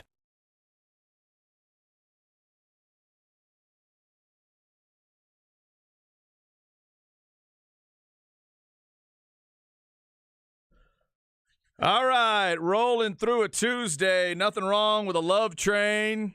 Man. Okay, the song is called Love Train, right? That's right. Yeah. Oh, dadgummit. Is this Sly and the Family Stone? No. Good guess, though. All right, who is it? The OJs. Damn it. The OJs. Yeah. OJs. Another one of those bands. Don't listen to enough. Didn't listen to enough back in the day. But Really? Every time I hear it, I love it. You know, one of those. Every time I hear the OJs, every time I hear that it's Curtis Mayfield, every time I hear that it's Teddy P, every time I hear that it's the Temps, the Tops, I always love it, but I'll admit I didn't listen to a ton of it back then. Yeah. Like my dad was one that he respected the Temptations. He liked some of the songs. He never brought me the album and said, "Hey, here's the Temps, man." I wish I had more of that back then. A little more of that, you know. Would the OJs have been Motown? I don't think so. It's that era, but it's maybe that era. not coming from Right. coming from that that factory, if you will. Not coming from Smokey's factory, which works. It's a factory, and his name is Smokey. I never thought about that before. Yeah, Barry Gordy. Those two. Was it Hitsville, USA? Oh my God, yeah, that's a good. Those two guys. How would music have been different if you changed those two guys? If Barry Gordy and Smokey Robinson don't do what they do, Man. what's different today? I mean, Hip hop. All the samples that they use. Hip hop is completely different. Every hip hop album you love is shorter. Yeah. That's what happens. So the OJs adding to the list today. Also, Marty Balin and Stevie Nicks on the show today. And again, if you haven't heard, Stevie Nicks, Billy Joel, not happening on Saturday. I hope I don't have to You break. better be getting that meal together. Oh, I hope I don't have to break that news to my wife. Yeah, I know. Right now, I know my wife and I are going out for a nice meal tonight. Just today, I learned that because that's what's probably what it's going to take to drown her sorrows on that. All right, we'll talk about that 2-round NFL mock draft. I'll just ruin a little bit of it for you, Cowboys fans. You're not getting Bijan in this mock draft, but you are getting a position of need that a lot of people have talked about. We'll get to that. Right now, though, let's get you the flex segment, including the coach putting that weight up. Here we go. Flex ATX for the best high school sports coverage. Listen to the Horn and go to FLXATX.com. Flex 30 is brought to you by Brain Vault. Brain Vault is a revolutionary and patented mouthguard that has been proven to help reduce the risk of concussion. Visit BrainVault.com and join the movement. All right, Zay, right now, today, after the show, 1 rep max on the bench. What do you think you could get? What's the number you'd be willing to try? Man, I'm so out of shape right now. Probably out of shape. I'm good. Could we get 2? I get 2 of them things, maybe. Go 200? Ooh. You were talking about 2 plates. You talking about 2 plates? Now, 2 plates on each side is $225, right? That's what the NFL does? Yeah, definitely ain't doing that. Not doing that. Ain't doing that. 200 even. Maybe. I gotta do some serious stretching. Like yoga stuff before. I think for a number I'm sure I could get, I might need to be living around like 165, 170, something like I that. ain't mad at Just you. to make sure. But the reason I ask is if you go to flexatx.com, if you go to flexatx on Twitter at FLXATX, you will see Coach Compton of Hutto getting on that bench press. The tweet is, Chris called me out, I'm assuming one of the players, couldn't let that slide. Zay, I need you to check this video and tell me, I think he's got 2 big plates on each side. So that's 225, plus there's a couple other, he may be going 240. Okay, coach. 250 here. It's 1 rep, but he does it pretty, I mean, it's easy money. That's what I'm talking about. Yo, humble those guys. So we've asked you. That's that old grown man strength. That is grown man strength. I bet you they don't mess with him today. Yo, when he says get on that line, you better hustle. You better get on that line. So we've asked you for the videos. Maybe it's the video. We've had track and field videos, soccer videos, but these weightlifting videos have become a big deal. You know, guys on the squat rack, everybody's gathered around screaming and yelling and hollering. We certainly invite you to continue to send those, but you know what? We need to have the coaches weightlifting challenge. If you have a coach and you got him or her weightlifting, please let us know. Please send us those videos. Flex ATX on your social media. You can also go to flexatx.com, hit the contact us tag there, the contact page, and let them know that way. Shout out to the Hutto Hippos. If your coach goes to the hospital, don't send me the bill. Send that to Chad Hastings. Don't send me that bill. Do not say, I heard on Chad and Zay, they trying to get these coaches out and work out and stuff. If your coach pulls something, that ain't on me. That is on our program director, Chad Hastings. All right, just letting y'all know. Chad Hastings. They call me the hernia maker. Good to see you. Yeah, some of these coaches, I mean, they might look in shape, but y'all better stretch. Hey, they know it's their responsibility to stretch. These coaches know. That's true. They're ready to go. Elsewhere in the Hutto world, shout out to Alex Green. He was on one of the Flex shows recently. He's visiting North Texas coming up this week, so we hope that goes well. Zay, Adrian Wilson keeps adding schools. Damn, every day? How about Ole Miss? The Lane Train has made an offer to Adrian Wilson, the talented receiver out of Weiss. He's a guy you may want to watch this year, and we certainly hope he gets more of those offers. We told you about the Oregon offer yesterday, so shout out to Adrian Wilson. Also, Zay, and we'll give another shout out to Jacob Henry, now of Vandegrift, and I saw he tweeted out the other day that he was going to be at Vandegrift. But how about this, making it a little more clear? Jacob Henry tweets out yesterday, I will be playing both offensive line and defensive line at Vandegrift. I am looking to play either side of the ball at the next level. Looking forward to spring ball. My recruiting position is an athlete. Yo. Okie doke. I dig that. How about that? So at Lake Travis, he was only on the defensive side. He was only a D tackle at Lake Travis. Interesting. So maybe, I don't know I don't know all the ins and outs of it, but maybe it was something Vandegrift was willing to look at, and maybe Lake Travis wasn't. But we hope he, figures out. And he gave a hashtag to offensive line and defensive line. So maybe he feels like it creates more options for him at the next level. It'll be interesting to now, as the Flex guys visit with him and more folks visit with him on these visits, how will teams look at Jacob Henry? And in 2023, is he really going to go both ways in high school football? Yo, man. On the line, the interior line, is he going to go D tackle OG for a whole football game? Yo, you got to be in some serious shape and have to have some serious athleticism to do that. Wow. And I think he could do it. That's going to be so impressive. And obviously, Coach Sanders and that crew are going to have to figure out the workload for Jacob Henry and whether or not you need to focus on, one side of the ball in certain games, maybe another side in other games, or will he be truly asked to go both ways? Obviously, more of a rotation situation usually on D-line. Mm-hmm. So if he maybe that's what he's thinking too. Focus in on guard, show everybody I can be an offensive lineman, and then the defensive line, you're bringing him into that rotation, which obviously can help. And he's at Vandegrift. They just went to state. They'll probably be up by 40 in third quarter in a lot of games, so he'll get a lot of rest in. He's going to get a little bit. Yeah, he'll get a little bit of rest in. Now, Mark, what Jacob has told us as an athlete playing both sides, I guess he won't be going to college for wrestling. I don't know. Is that out the picture? I don't know. I mean, he has done the powerlifting part of it too. Plus, he can sing. He can sing? You didn't know that? I did not. Jacob's been in choir too. What? Oh yeah, Jacob Henry's got it all. Jacob Barry White Henry? He's showing off. Just like his dad. In the old days, they thought his dad was just mean. And then his dad started doing comedy promos with Mae Young and jumping in bed with her. Yeah, and sexual chocolate. People giving birth to hands and stuff. We were like, wait, what's going on? Sexual chocolate can be funny? Hell yeah, he can.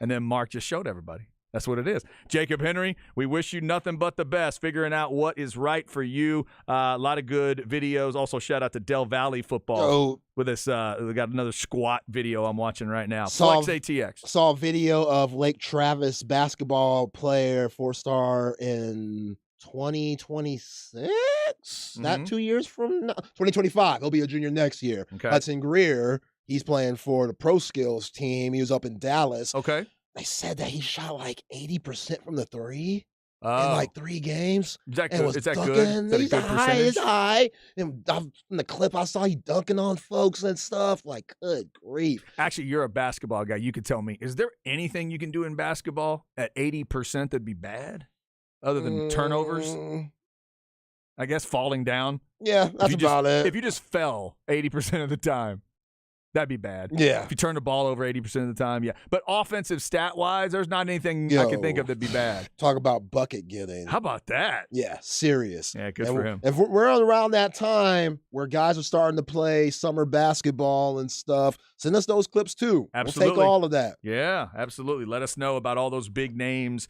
in the area. FlexATX.com if you want to go check out the website and just follow FlexATX on all your social media. We do appreciate you letting the Flex crew know about all these kids in the area. We're trying to tell their stories and update everything that's going on as they try to get to that next level and beyond. All right, coming up, it is Where We At in Society. Then at 2 o'clock, we'll get into this NFL 2-round mock draft. Todd McShay putting out a 2-round mock. Who did the Texans end up with 2-12? Bijan ending up on a team with a silver helmet that's not the Cowboys, and who the Cowboys end up with. This name I know you know, Cowboys fans. We'll tell you that one coming up next hour. Stay with us. It's The Horn.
Chad and Zay.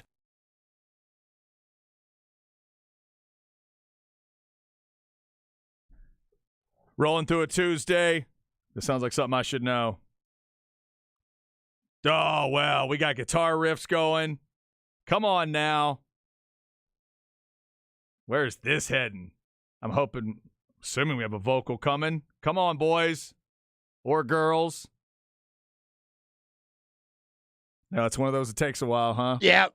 All right, just tell me, who is it? Lizzie Borden. Lizzie Borden? What's the song called? American Metal. There it is. Okay. Lizzie Borden. All right, there's the Lizzie Borden band trying to prove they can play the instruments. Didn't want to get into the singing too much. Here we go. There he is. Yeah, that might have taken me a second. I might have been able to come up with Lizzie Borden, but Really? maybe. You were struggling. I mean, it's rare when you say, just give it to me.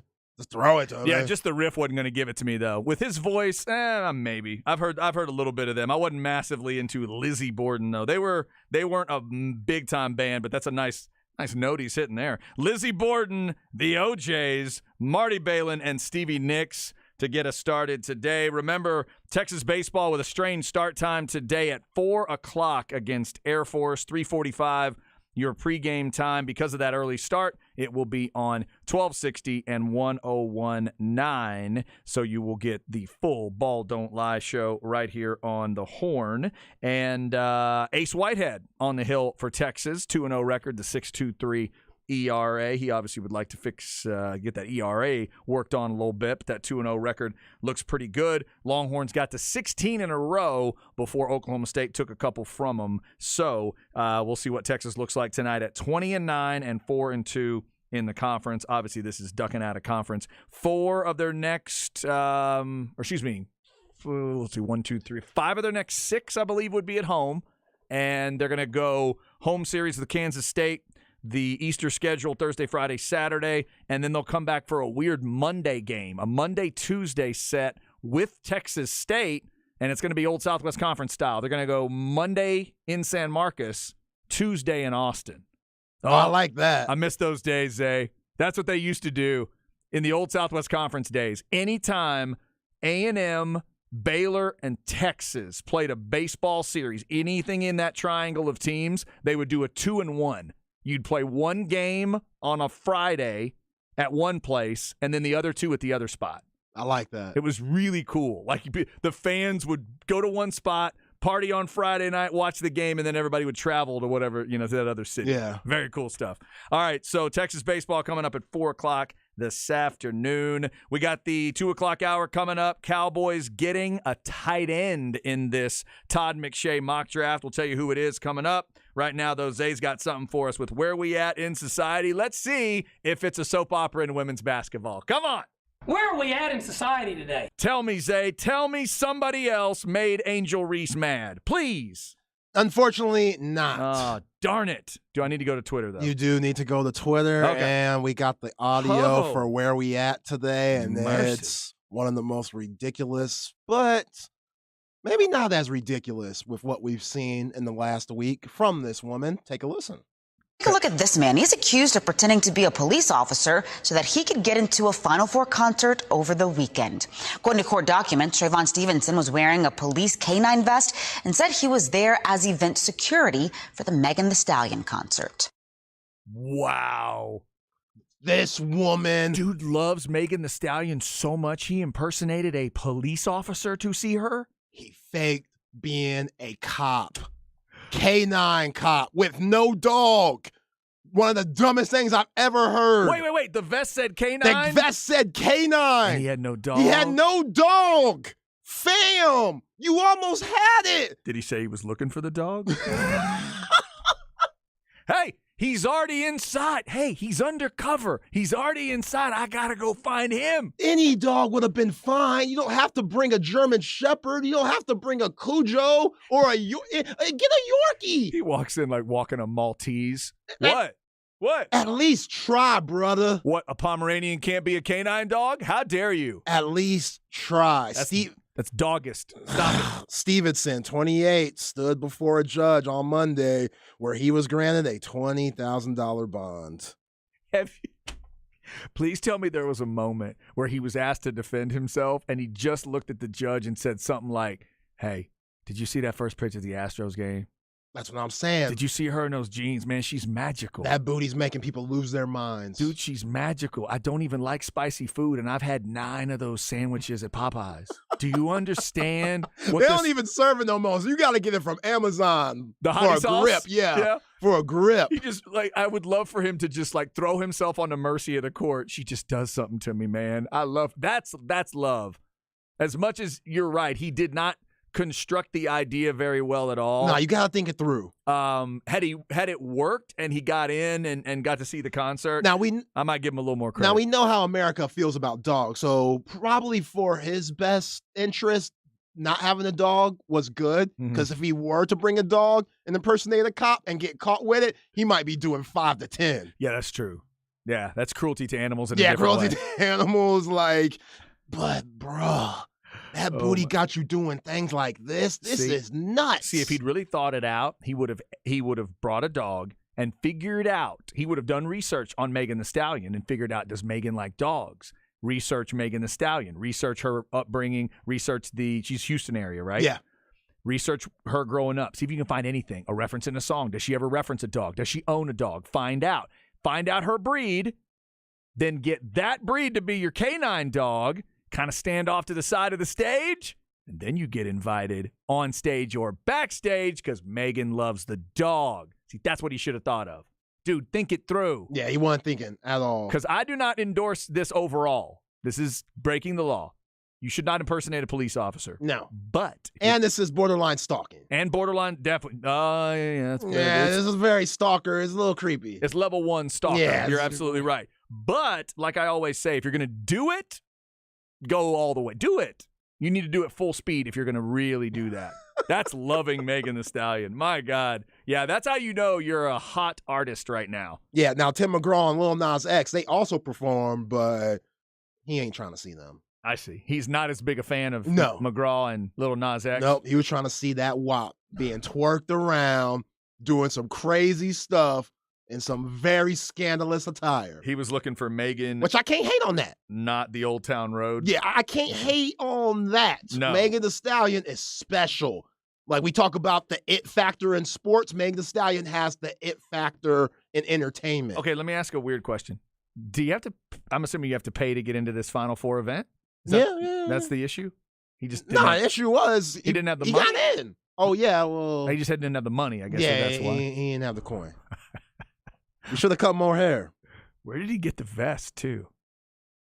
Did he mean to just get a regular police vest and he screwed up and got the canine? Is that what it was? Hey, dude, that says canine. Where's your dog? And he's thinking, damn. Yeah, he claimed to be an off-duty officer. Off duty, but you can't wear the vest when you're off duty. Doesn't make sense. He didn't think this through at all. Didn't add up. Oh, no, I know what he's saying there. He could be saying, you can be off duty and run security for an event, can't you? Can you do it that way? Sure. See, a cop would have to let us know that. Jason APD, if you're out there, let us know. If you work for, say, the Austin Police Department, could you do security for a concert and technically be off duty? I think those are separate issues. You can do some security work and not be on duty with the police department. I think that might be consistent. Why are we helping him with this lie? I don't know. I have no idea. All I know is, Zay, the whole time you've been talking to me, I've just been staring at this picture of Megan Thee Stallion. That's what we need to retweet. Let me just retweet that picture because Megan Thee Stallion is extremely fun to look at. Yeah, because people going to get lost in the fact that people going to think she's the problem. She's not the problem. Oh, boy's crazy. Yeah. But what she has going on. By the way, have you ever seen Megan Thee Stallion in if she does presenting at an award show or interviews, stuff like that? Have you ever seen her in just those basic situations? Yeah. She feels so awkward to me in those situations. She feels like she's really good on stage and she's really good kind of presenting that whole vibe. When she tries to go normal person, it just distracts me a little bit. I think that part of it is where she gets she feels human to me. She feels a Right. little awkward, like she was at this award show, the CMT Awards. Not her crowd, obviously. She's there for Shania Twain. Apparently, you can tell the teleprompter was kind of freaking her out a little bit, and she feels wonderfully vulnerable there. But then when she's on stage and she gets that look on her face, she turns into Dungeon Master Queen, and you're like, okay. Yeah, I haven't noticed that. There you go. Little bit. I enjoy it, but it's one of those things too. It also reminds you, like, Megan Thee Stallion is not 35 years old. No. She's 28. She's still pretty young in the game overall. Kind of learning where all of it, kind of how all of it fits in, and she's great. And I also love that when she panics, all she has to do is stick her tongue out, and the crowd goes crazy. Yeah. Do the eh. It almost becomes like a wrestling promo. Like Ric Flair doing the woo, or somebody. That's what they expect. They expect her to do it. So she had that moment at the CMT Awards where I think the teleprompter was messing up on her. She just stopped and then stuck her tongue out, and the crowd went, ah! See, she's It was smart great. because there's a new girl out that's getting a lot of love. Her name's Ice Spice. Light-skinned girl with this ginger fro, Okay. and she has a lot of the attributes that Megan Thee Stallion has, and does a lot of the same things that Megan Thee Stallion does too. Like she got some of the same curves, is what you're Yeah, saying? Okay. yeah, Body style. yeah, body style, Body shape. lyrics around the same too. Oh, I But see. Meg, she's kind of been out the limelight because she's been dealing with the court, Tory Lanez getting shot in the leg stuff. Now that she's back out there, perfect time to come out. Now this other girl didn't just get shot in the leg. No, did she? Ice 'Cause Spice, no. That'd be too far. That'd be too I mean, far. come on. Yeah, Ice Spice, she does her thing. I like Ice Spice. All right. Okay. We'll probably never play her on here just because the music is not good. But Oh, you know, it's not good and it's dirty. It's just, Yeah. Yeah. yeah. So A, you'd have to edit, and B, it'd be bad. Yeah, a lot of work for me. Not good. The producer in me is not trying to do any of that. Oh my God. By the way, I watched a little more of the CMT Awards. I'm going through it slowly. I saw Jelly Roll win his first award of the night. That dude is something. Yeah. I do not know the full story yet, but he's something. Just bizarre. Absolutely bizarre. I love the idea that that's connected to country music right now.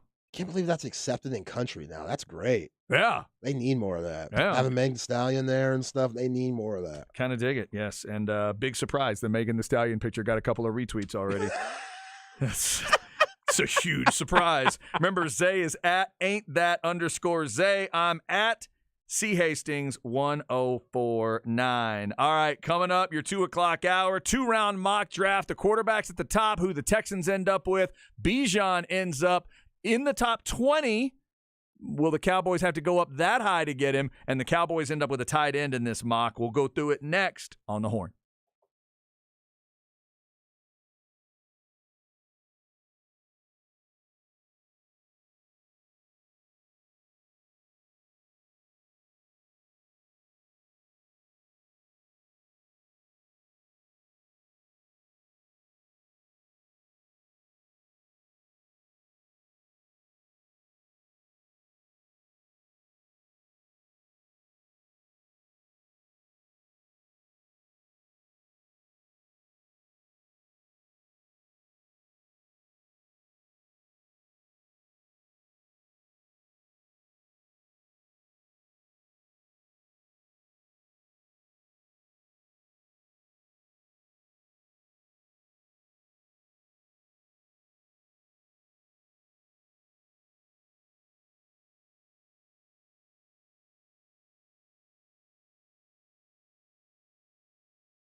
Chad and Zay.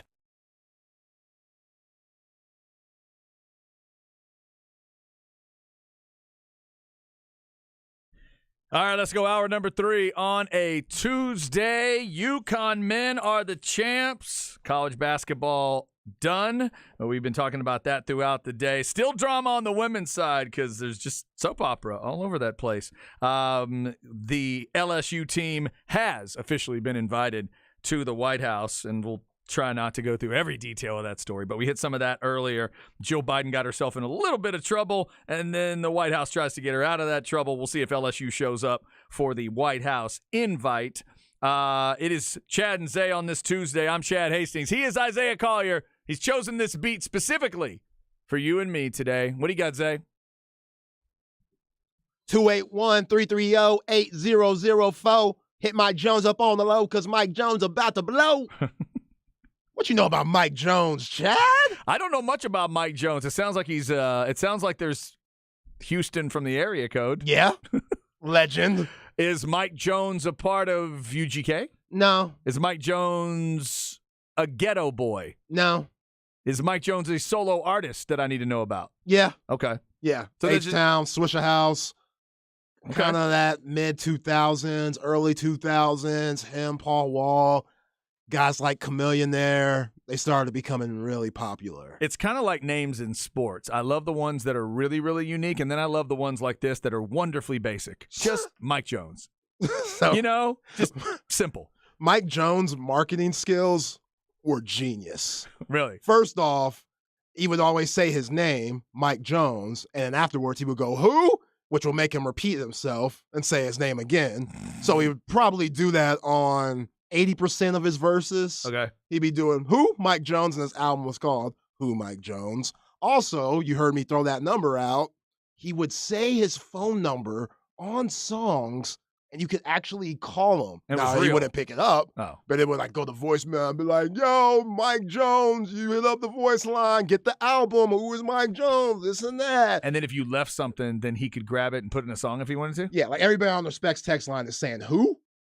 That's what everybody's because- saying. Like, okay. who? Mike Jones. He was a legend. Did he mention his name more or Yeah. less than Snoop Dogg? More. Yeah. Way more. Way more? Way more. Okay. And it flowed. I don't know how. So in the Houston rap world, you got to know Mike Jones. You got to know him. Okay. You have to know him. You wouldn't consider him as one of the best, Okay. but the run he had, not too many Houston people have that run. Okay. Is he? It was special.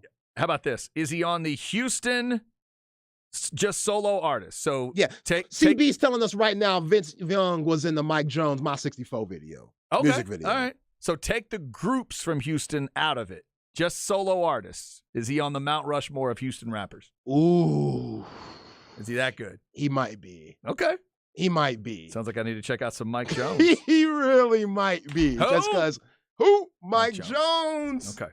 What a run. All Yeah, right. Wasn't Mike Jones also the tight end for Texas back in the day? Wasn't that a Mike Jones? I think so. The one that Texas fans will tell you took a little bit of time to get in the end zone that day against Nebraska. He got in, though. Y'all leave him alone. Leave the man alone. He got there. Major put that pass right where it needed to be. He got there. That was the 99 victory over Nebraska in Austin, if I'm not mistaken. All right, so shout out to Mike Jones of all kinds. There's a lot of Mike Jones out there, I'm sure. There's somebody listening to the show right now, I'm sure, named Mike Jones. Shout out to you, Mike. It's Chad and Zay with you. We got basketball on the brain today because UConn won the men's title last night. LSU won the women's title, of course, but there continues to be stories. What will tomorrow's story be? I don't know. Today's story is that Joe Biden was given a speech and tried to give a, we're going to obviously invite LSU to the White House, but I'm also going to say to Joe, I think we need to invite Iowa because they played so hard and it was such a good game and blah, blah, blah. People have attacked from multiple angles. One, when you're the loser, you shouldn't get invited. What is that? And two, some have looked at it as, is it a gender shot? Is that a racial shot? What is she? Here we go. What is she talking about, right? So today, though, it's been clarified. They're going to invite LSU and just LSU, and hopefully everybody will move forward after that. But the LSU players, a couple of the big dog players, Angel Reese and Alexis Morris, have both made comments that would lead you to believe they're not thrilled right now with the administration. And if they had a choice, they might not want to go to the White House. Alexis Morris said, Michelle Obama, can we come to your house? To your house. That is wild. Wow. Did you also tell me that Angel Reese had a comment when Obama made a comment? Yes. And she said, Yeah, that's my president? Yeah, Obama congratulating all LSU women's basketball team, and she retweeted saying, that's my president. Oh, good I think in Lord. all caps, too, so you know she really mean it. Did Obama shoot back with, I know the guy that's currently there. I don't think so. We've known each other a while. Yeah, he was kind of my VP. He's kind of my guy. Okay. Yeah. So that story's out there, too. But we got a lot of football that we've hit today. Texas getting ready for the spring game in 11 days. And we're only 23 days away from the NFL draft. Okay, we got to clear some up because people are going at me now because we talk about Mike Jones and they're wondering, where's Zero? Where's Trey? That run that Mike Jones and Paul Wall, Mike Jones, Paul Wall, and Chamillionaire, it was different than Zero and Trey during that time. I'm not saying Zero doesn't need the credit he deserves. He definitely should get that, him and Trey. But there was a certain mainstream that Lil Flip and Mike Jones and Paul Wall, Chamillionaire, all went on that Trey and Zero did not. Okay. And that's just a fact. Like Riding Dirty, get me riding dirty, you see me rolling. Hey, Zero ain't never make a song that big. See, I asked you about that song earlier because you're going to have me listen to UGK's Riding Dirty this week. So I thought, wait, that's not UGK, is it? Yeah, that was low-key disrespectful, but we'll let you slide. Yeah, and I didn't mean it that way. No, I you just did. Is that? Okay. All right. I'm just making sure. I'm just double checking. UGK Riding Dirty and Chamillionaire Riding Dirty are two different riding Now, dirties. does UGK have a song called Riding Dirty? Yes. Oh, they do? Uh-huh. It's just... I'm riding dirty. It's their kind of dirty. Right. It's a little different dirty. I'm riding dirty. Yeah, that's a jam, man. There are a lot of things, as I learn more and more about hip-hop, that I enjoy. One of the things I enjoy the most as a music snob is, other than like jazz and classical music, I'm not sure if there's a genre of music that gets as serious in the discussions as hip-hop does. Oh, it's nuts. I don't know if there's anything, and I say that as like a metalhead. I like rock, grew up on some certain kinds of rock and roll and this and that and certain kinds of country. But when I hear hip-hop fans and rap people, when they go at it in those discussions, it feels different to me than other genres. Yeah. It's very, very... The fact that somebody was hitting you up on the text line with they all that, trying to light my ass up. Somebody in here saying Lil Flip only had mixtapes. What about Sunshine? I can call you my baby. That was a hit. God. Game Over was a hit. Yeah. Like, Flip went mainstream. A lot of guys, it was hard for Houston rappers to hit mainstream. Even that UGK album, like, a lot of people didn't know about it until UGK got big with Outkast and stuff and did that song. And then people started really looking at UGK. So if you're not from Texas, you really don't know like you should. But you can't argue that Mike Jones, Paul Wall, Flip, and Chamillionaire, they put Houston mainstream on the map. Like, big time. All right. And Scarface, they did that a little bit when they did Smile and stuff. And, Screw was becoming popular, but Houston didn't get the respect they deserved in the 90s. And in 2000, they really started getting that respect. Oh, I love it. I love it. Just letting y'all know. I love it. We need to have invite the fans out for an event. We'll just call it like Zay's Rap Caucus. And you can talk about anything you want in the world of rap and hip hop. You bring any guests you want in, and then we'll just see what happens. We'll just let it get crazy. Yeah, bring it. Yeah. All right. So more music coming up, obviously, throughout. And then later in the week, since I referenced it, I'm going to listen to UGK's Riding Dirty this week. Zay is going to listen to Chris Stapleton's Traveler, because I haven't had Zay listen to anything that's like my styled country or really anything that's not rock or metal. So I thought I'd go a little bit of a different direction. So that's what we're going to do on Thursday. And then next week, we're both listening to Jelly Roll, which we've never heard. That's going to be something. I'm pretty excited about that one. That's next week. We'll get into the Jelly Roll discussion. But today we need to continue to be in this NFL mock draft discussion. Zay, we're 23 days away from the draft, and I'm continuing to see C.J. Stroud over Bryce Young. that if somebody's got a pick, and this is Todd McShay's 2-round mock we're looking at, he says, I projected Alabama's Bryce Young here in my last mock draft as the number 1 pick, but I'm going to go with Stroud this time around. It could really go either way, is what he says. Stroud is the best pocket passer in the class, outstanding accuracy to every level. His 88.9 total QBR last season was second in the country. It's a good number. He threw 41 touchdown passes, 6 picks. He should be an immediate upgrade. Could have the Panthers challenging for the South, but I'd like to see Carolina add a little more around him, blah, blah, blah. And he talks about what they signed, Adam Thielen and some of those other guys. So then they've got Bryce Young going to Houston at number 2. Which I just still don't think is a bad thing for Houston. Not at all. Whoever they end up with is probably good. Now, how about this? He has a projected trade where the Colts freak out, trade with Arizona, that's basically 1 pick, to go up to 3 to get Anthony Richardson. Ooh! Like, has somebody... Yes, sir. The Flips did it. Has somebody convinced the Colts that... Forget about if Anthony Richardson is that good. They've been convinced somebody else is going up to 3 to get him? Yo, Jim Irsay, come look at this somersault I could do. Dude. Come look at this athleticism. Come see how high I could throw this pigskin. Have you ever been at a party when you don't drink anymore? How long ago did you drink? Early 20s. Okay. Have you ever been at a party and you're a little too hammered and somebody does something and it's really impressive to you because you're drunk? Oh, yeah. I think that's what they did to Jim Irsay. Irsay was hammered. Somebody showed him the video, and he's like, did he hit the roof with that foot? Oh, my. Where do we pick?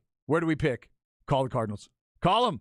That's what Todd McShay is at least intimating could happen here. Anthony Richardson, he's got at 3. Then if you're wondering where Will Levis ends up, how about 14 to Tampa, who he's got trading up with the Patriots to go get that pick. So he'd have all 4 quarterbacks gone by pick 14. Like, I get the not trusting Baker thing, but Kyle Trask being a 2nd-round pick, has he not developed in any way to where, again, we know this is just mock drafts, but still, the fact that he's there, they're basically just saying, you know what, Kyle Trask, 6'5", from Florida, you look good coming out, but... hey, it ain't it. You ain't it.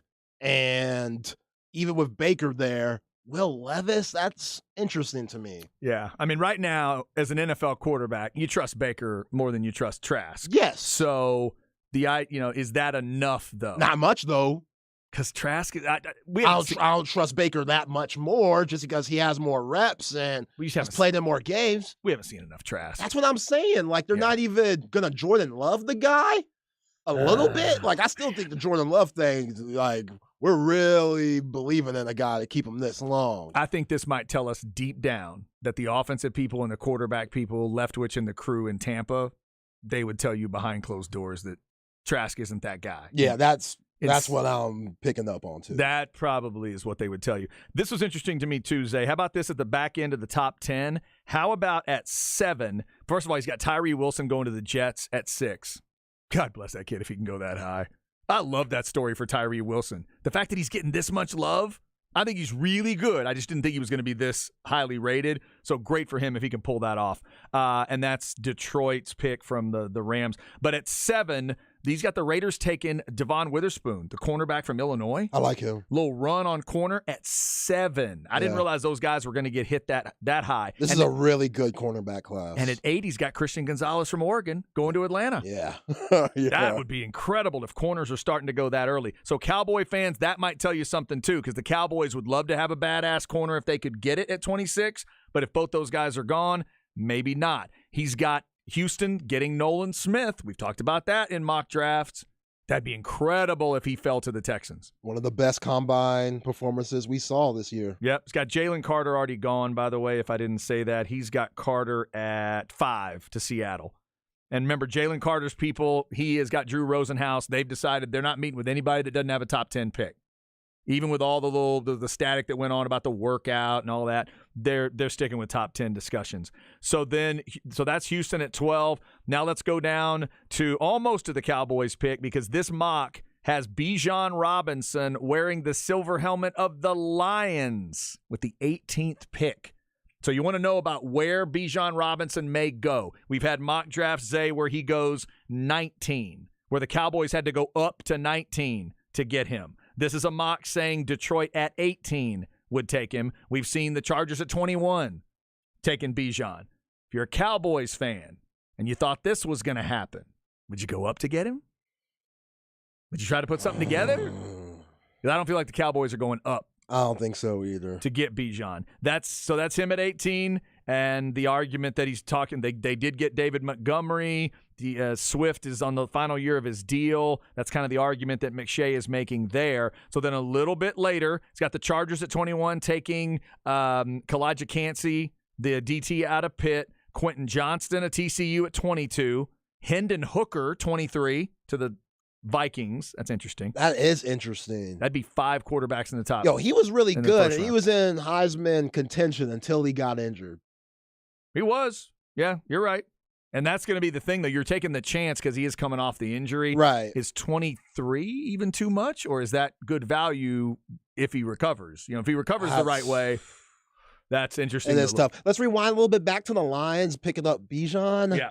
If they get him, they're right there with Minnesota on winning that NFC North, Mm-hmm. in my opinion. Because, I mean, I know Adam Thielen left, and he doesn't really push the needle for me, but that defense for the Vikings is awful. And I don't think they're going to be as good as they were offensively this year. Plus, the defense for Detroit is getting a lot better. Mm-hmm. And Jared Goff looked good last year in Dan Campbell's offense. Yo, if they get Bijan Robinson and the way that Williams and Swift looked in the backfield, look out. Yeah, and Williams will New be, Orleans. Yeah, he went to New Orleans, but then they'd still have Swift, and they got Montgomery. So but Swift is in his last year. And they're thinking, yeah, that's kind of the argument that McShay is trying to create there. So he's got Dalton Kincaid tied in from Utah. That's one that's been mentioned for the Cowboys, but that's 24 to Jacksonville.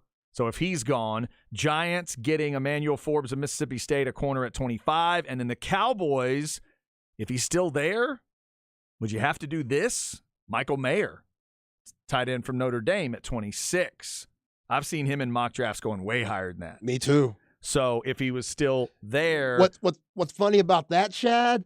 His was like a unanimous first tight end selected with all the tight ends out before the combine. Combine happened. Darnell Washington did what he did. Mhm. Now people are like, I don't know. right? And this Kincaid guy keeps going up. Right. The Utah kid, Yeah. keeps going up. Yeah, you're right. So just a thought there, Cowboys fans, would you like that as your 26th pick if Bijan was already off the board? That is something to look at. Cowboys fans would love to figure out, feel good about running back coming out of the draft, feel good about tight end coming out of the draft. And then if that was not there and if the receivers were not available in that area that you might like, do you go offensive or defensive line? Now, Zay, right after this, you got Jordan Addison going 27 to the Bills after the Cowboys made the Brandon Cooks move. Do they need a receiver in the first round? Or do you stay away? No. I know Jordan Addison. After the Cowboys did the Gilmore move, would they consider Deion Banks of Maryland at 26? Yes. Because I love that guy. Yeah. Those Maryland cornerbacks are freak dogs. They look so good at the combine. If it translates to the field at all, I admit I don't watch a ton of Maryland football. But watching them at the combine, I'm thinking, my God, those guys, if you can get all that to translate, that could be really impressive. So that's a guy I would tell him to consider. Even there, does that make sense value-wise at 26? Yeah, even though you got Stephon Gilmore, who knows how much money that Trayvon Diggs is going to be asking for very soon. Mm-hmm. And if you get a guy like that and Trayvon's asking for too much money and you have to let him go, then you got some backup. All right, and then just real quick before we hit this break, you know those picks late in that first round when it's not your team, but you know it's going to work. Kansas City 31. Felix Anudike Uzoma. Well, that's not fair. Don't do that. Wow. Don't put him on that defense. Don't put him out there with Chris Jones. Don't The do Big that. 12 Defensive Player of the Year, even though it was rigged and should have went to, whoever. Obviously. But we know he's good. Very good. Come on now. That's not right. That's not right. By the way, Texans fans, how about 33 just into that second round? How about Jalen Hyatt, the wide receiver from Tennessee, at 33? That's He's a sleeper. That feels like a value. That feels like good value. I'd take him over Jordan Addison. Would you? I would. Okay. Jordan Addison, what he did at the combine was an absolute joke. Now, I'm the first one to tell you that what you do on the field, the actual field, what you do at the combine, those shouldn't be compared too much. But still, we're going with those two guys. Tennessee dude, USC guy. I like my man from Tennessee. All right. Also, real quick, 34 Arizona, Jahmyr Gibbs, the running back out of Bama. Steal. See, I love him. I don't know if I love him to Arizona, though. He may get lost out there. I don't know if I trust that situation right now. Just because Kyler? But they're switching because of Kyler. But they are switching the coaching staff and trying to go in different directions. So maybe. I like Jahmyr Gibbs, though. I think that's a great all-around back. Obviously, Bijan's the first one that I would take. Once he's gone, getting a guy like Gibbs at 34, I think that'd be some good value. 2-round mock is out there from Todd McShay if you want to head down the rabbit hole and spend some time. 23 days from now is the NFL draft. And keep it tuned right here on the Horn. We'll be telling you about that great Pluckers Draft Night situation going on. If you haven't been in town for our Pluckers Draft Night parties, we'll tell you about how those work as we head towards the draft. Coming up, it's Why Today Matters on April 4th. We got a couple of big birthdays. One of my favorite good guys and one of my favorite bad guys has a birthday today. We'll hit that next on the Horn.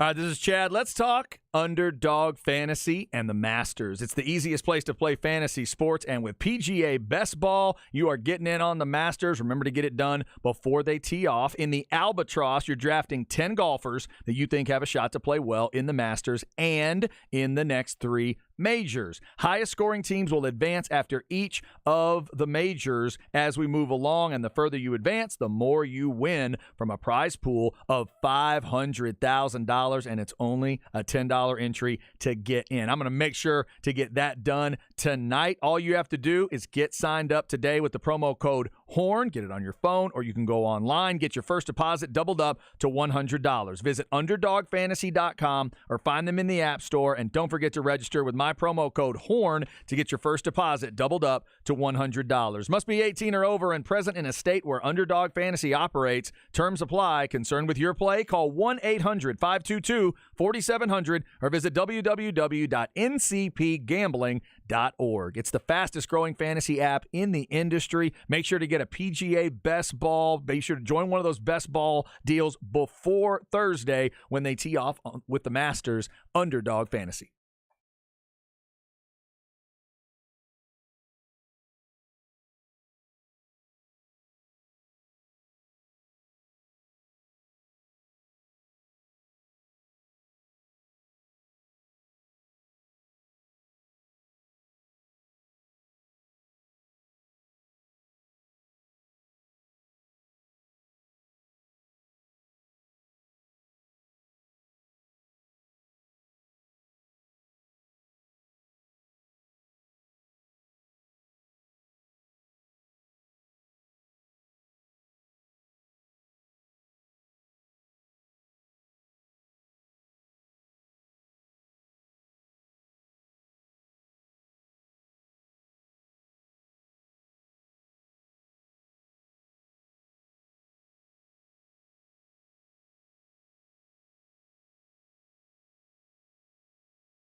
Chad and Zay.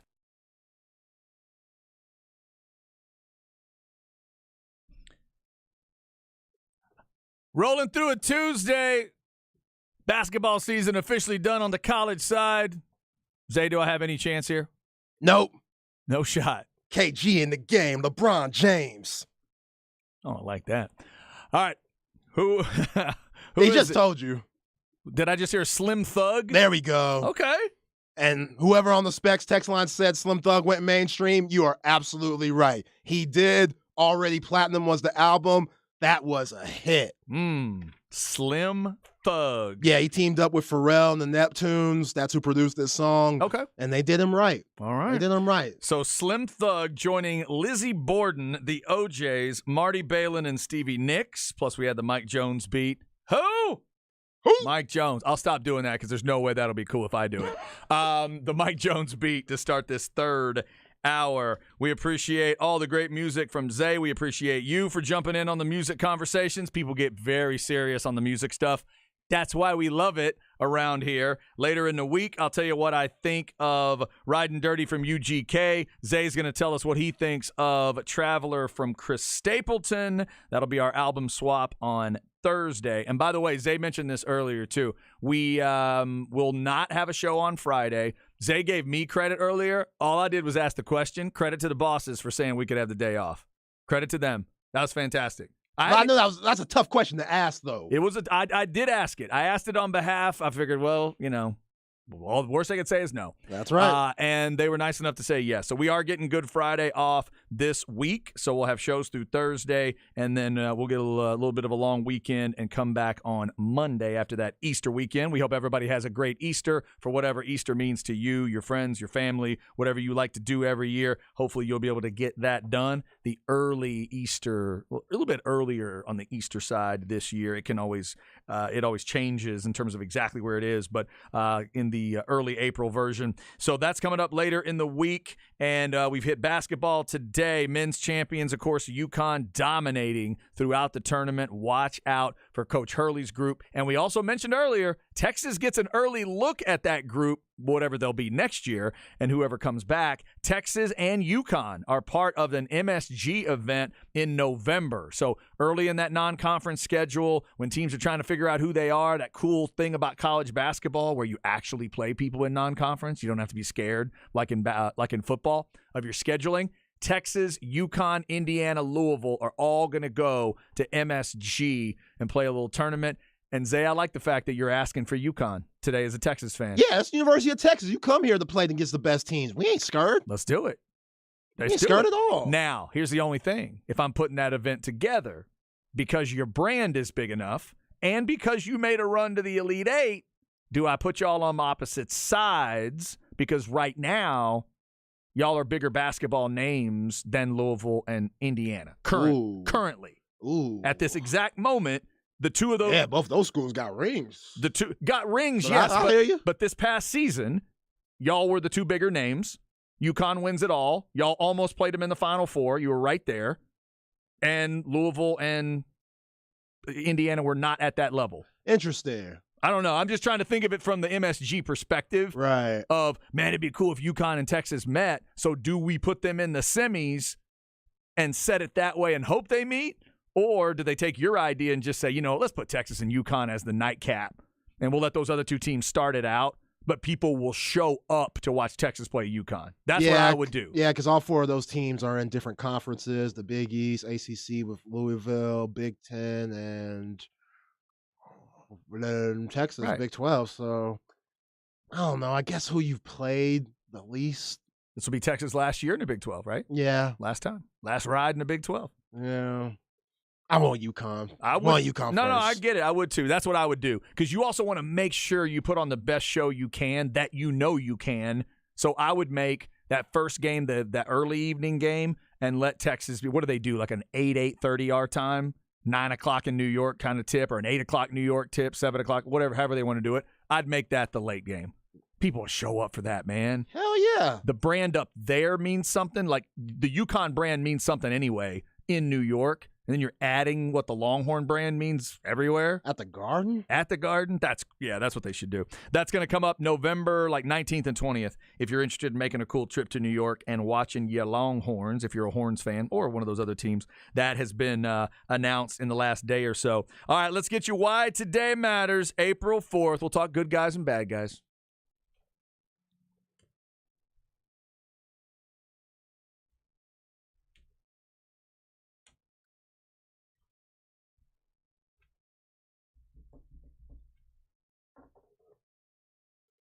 All right, on this April the 4th, I did notice a couple of birthdays today that stood out. One of my favorite good guys, because I am a bit of a superhero movie nut, is Robert Downey Jr.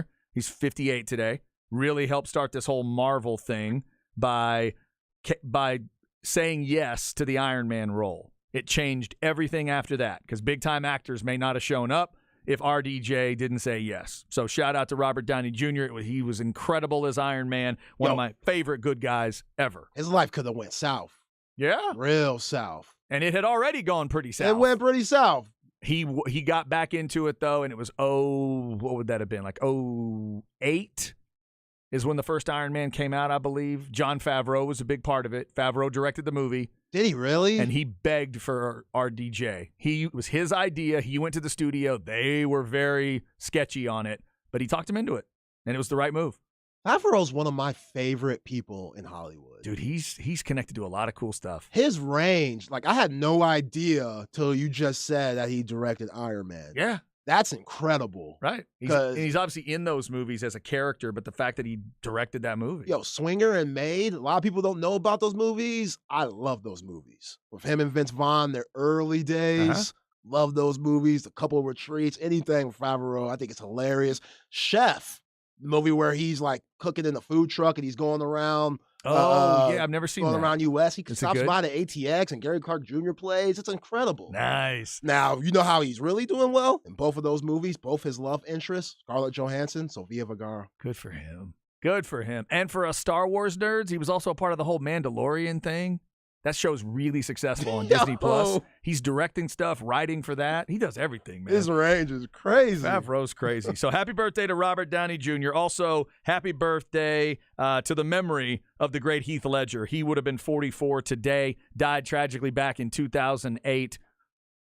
I don't think there's a discussion. My favorite villain of all time in any superhero movie ever has got to be Heath Ledger's Joker. I've not seen anything that tops it, so rest in peace to the great Heath Ledger. There's very few that have ever put more into a performance than Heath Ledger. Yeah, Dark Knight might be my favorite superhero movie all the time. I'm not a big superhero guy like you and others, but I think he changed the way everybody looks at superhero movies with his performance as the Joker. And this still hurts my wife, like going back to his early days and 10 Things I Hate About You and stuff like that. Like, he was always a special talent, and, Brokeback Mountain's even good. Say what you want about it. He was great in that. His performance is amazing in everything. Like, he just jumps off the screen to me. He's magnetic. No matter what he's trying to do, he always convinces me.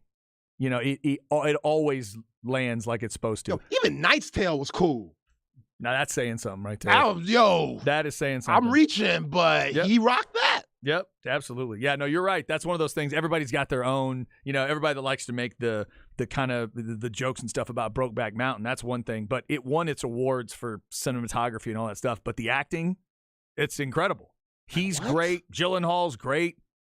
And they cast the two women that they're doing that to masterfully. Yeah. Because you're telling me this story where it's one of those, at the same time you're thinking, okay, good for y'all, but you're destroying these people. I know it's a time where you can't be honest and can't be who you are, and that's part of the story, but you just feel awful for these women too. Mm-hmm. And one of them's Anne Hathaway, and the other's Michelle Williams. You're like, oh, that's just, the casting's off. And the acting, the scenes are incredible. Just the one-on-one stuff between all four of those people is awesome. Yeah. And it kind of has to be, because otherwise that's a long-ass movie to deal with if they sucked as actors. That would be terrible. Happy birthday to Heath Ledger. If you have not seen The Dark Knight from 2008, check it out. You do not have to like superhero movies to like that one. He is so good as the Joker. It is literally scary. So is the thing on Heath Ledger, he got so deep into that role, kind of just That's what some people lost it. That's lost what's his way. I think that's what some people think, but I think the people around Heath would tell you that it is way more complex than that. Right. It's not. It's an ingredient of it, but I don't think they would tell you like, oh yeah, if he hadn't been cast as the Joker, everything would have been great. I don't know if that's what they would have said. Yeah. The dude had a like professional level combination of drugs and stuff going on. He was high level. Like, was he even at the premiere? Well, no, remember, he was, by the time it gets the Oscar attention and stuff, I think he's already dead. Right, that's what I'm saying. Like, I don't remember him at the premiere or anything. Like, I don't remember that. And I think when he won, because the performance won an Oscar, but I think he was dead by then. Yeah. I think he won it posthumously. Like, it was that close. And that's why a lot of people connected it, that they thought, oh my God, he got so far into the role. Yeah. It freaked him out, and he basically, OD'd and couldn't deal with it and whatever. And because I think it was ultimately an OD that caused. But anyway, that was a wild story. And that's one. I think they've done some documentaries, or a documentary maybe. Yeah, let us know where that is so I can check that out. I'm fascinated with that Heath's story. life. I have not seen.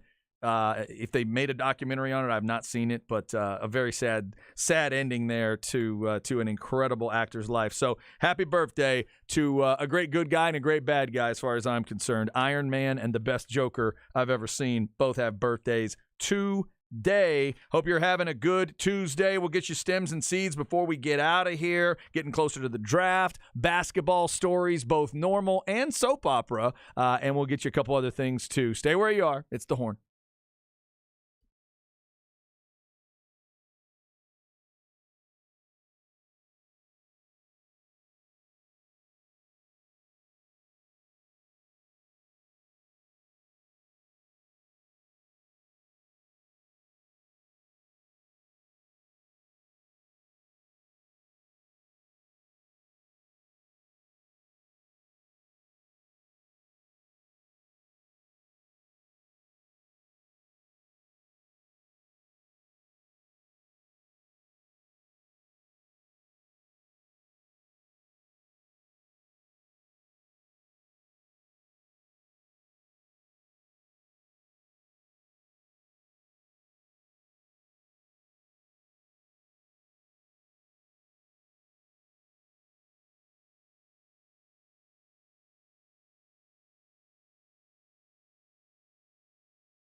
Chad and Zay.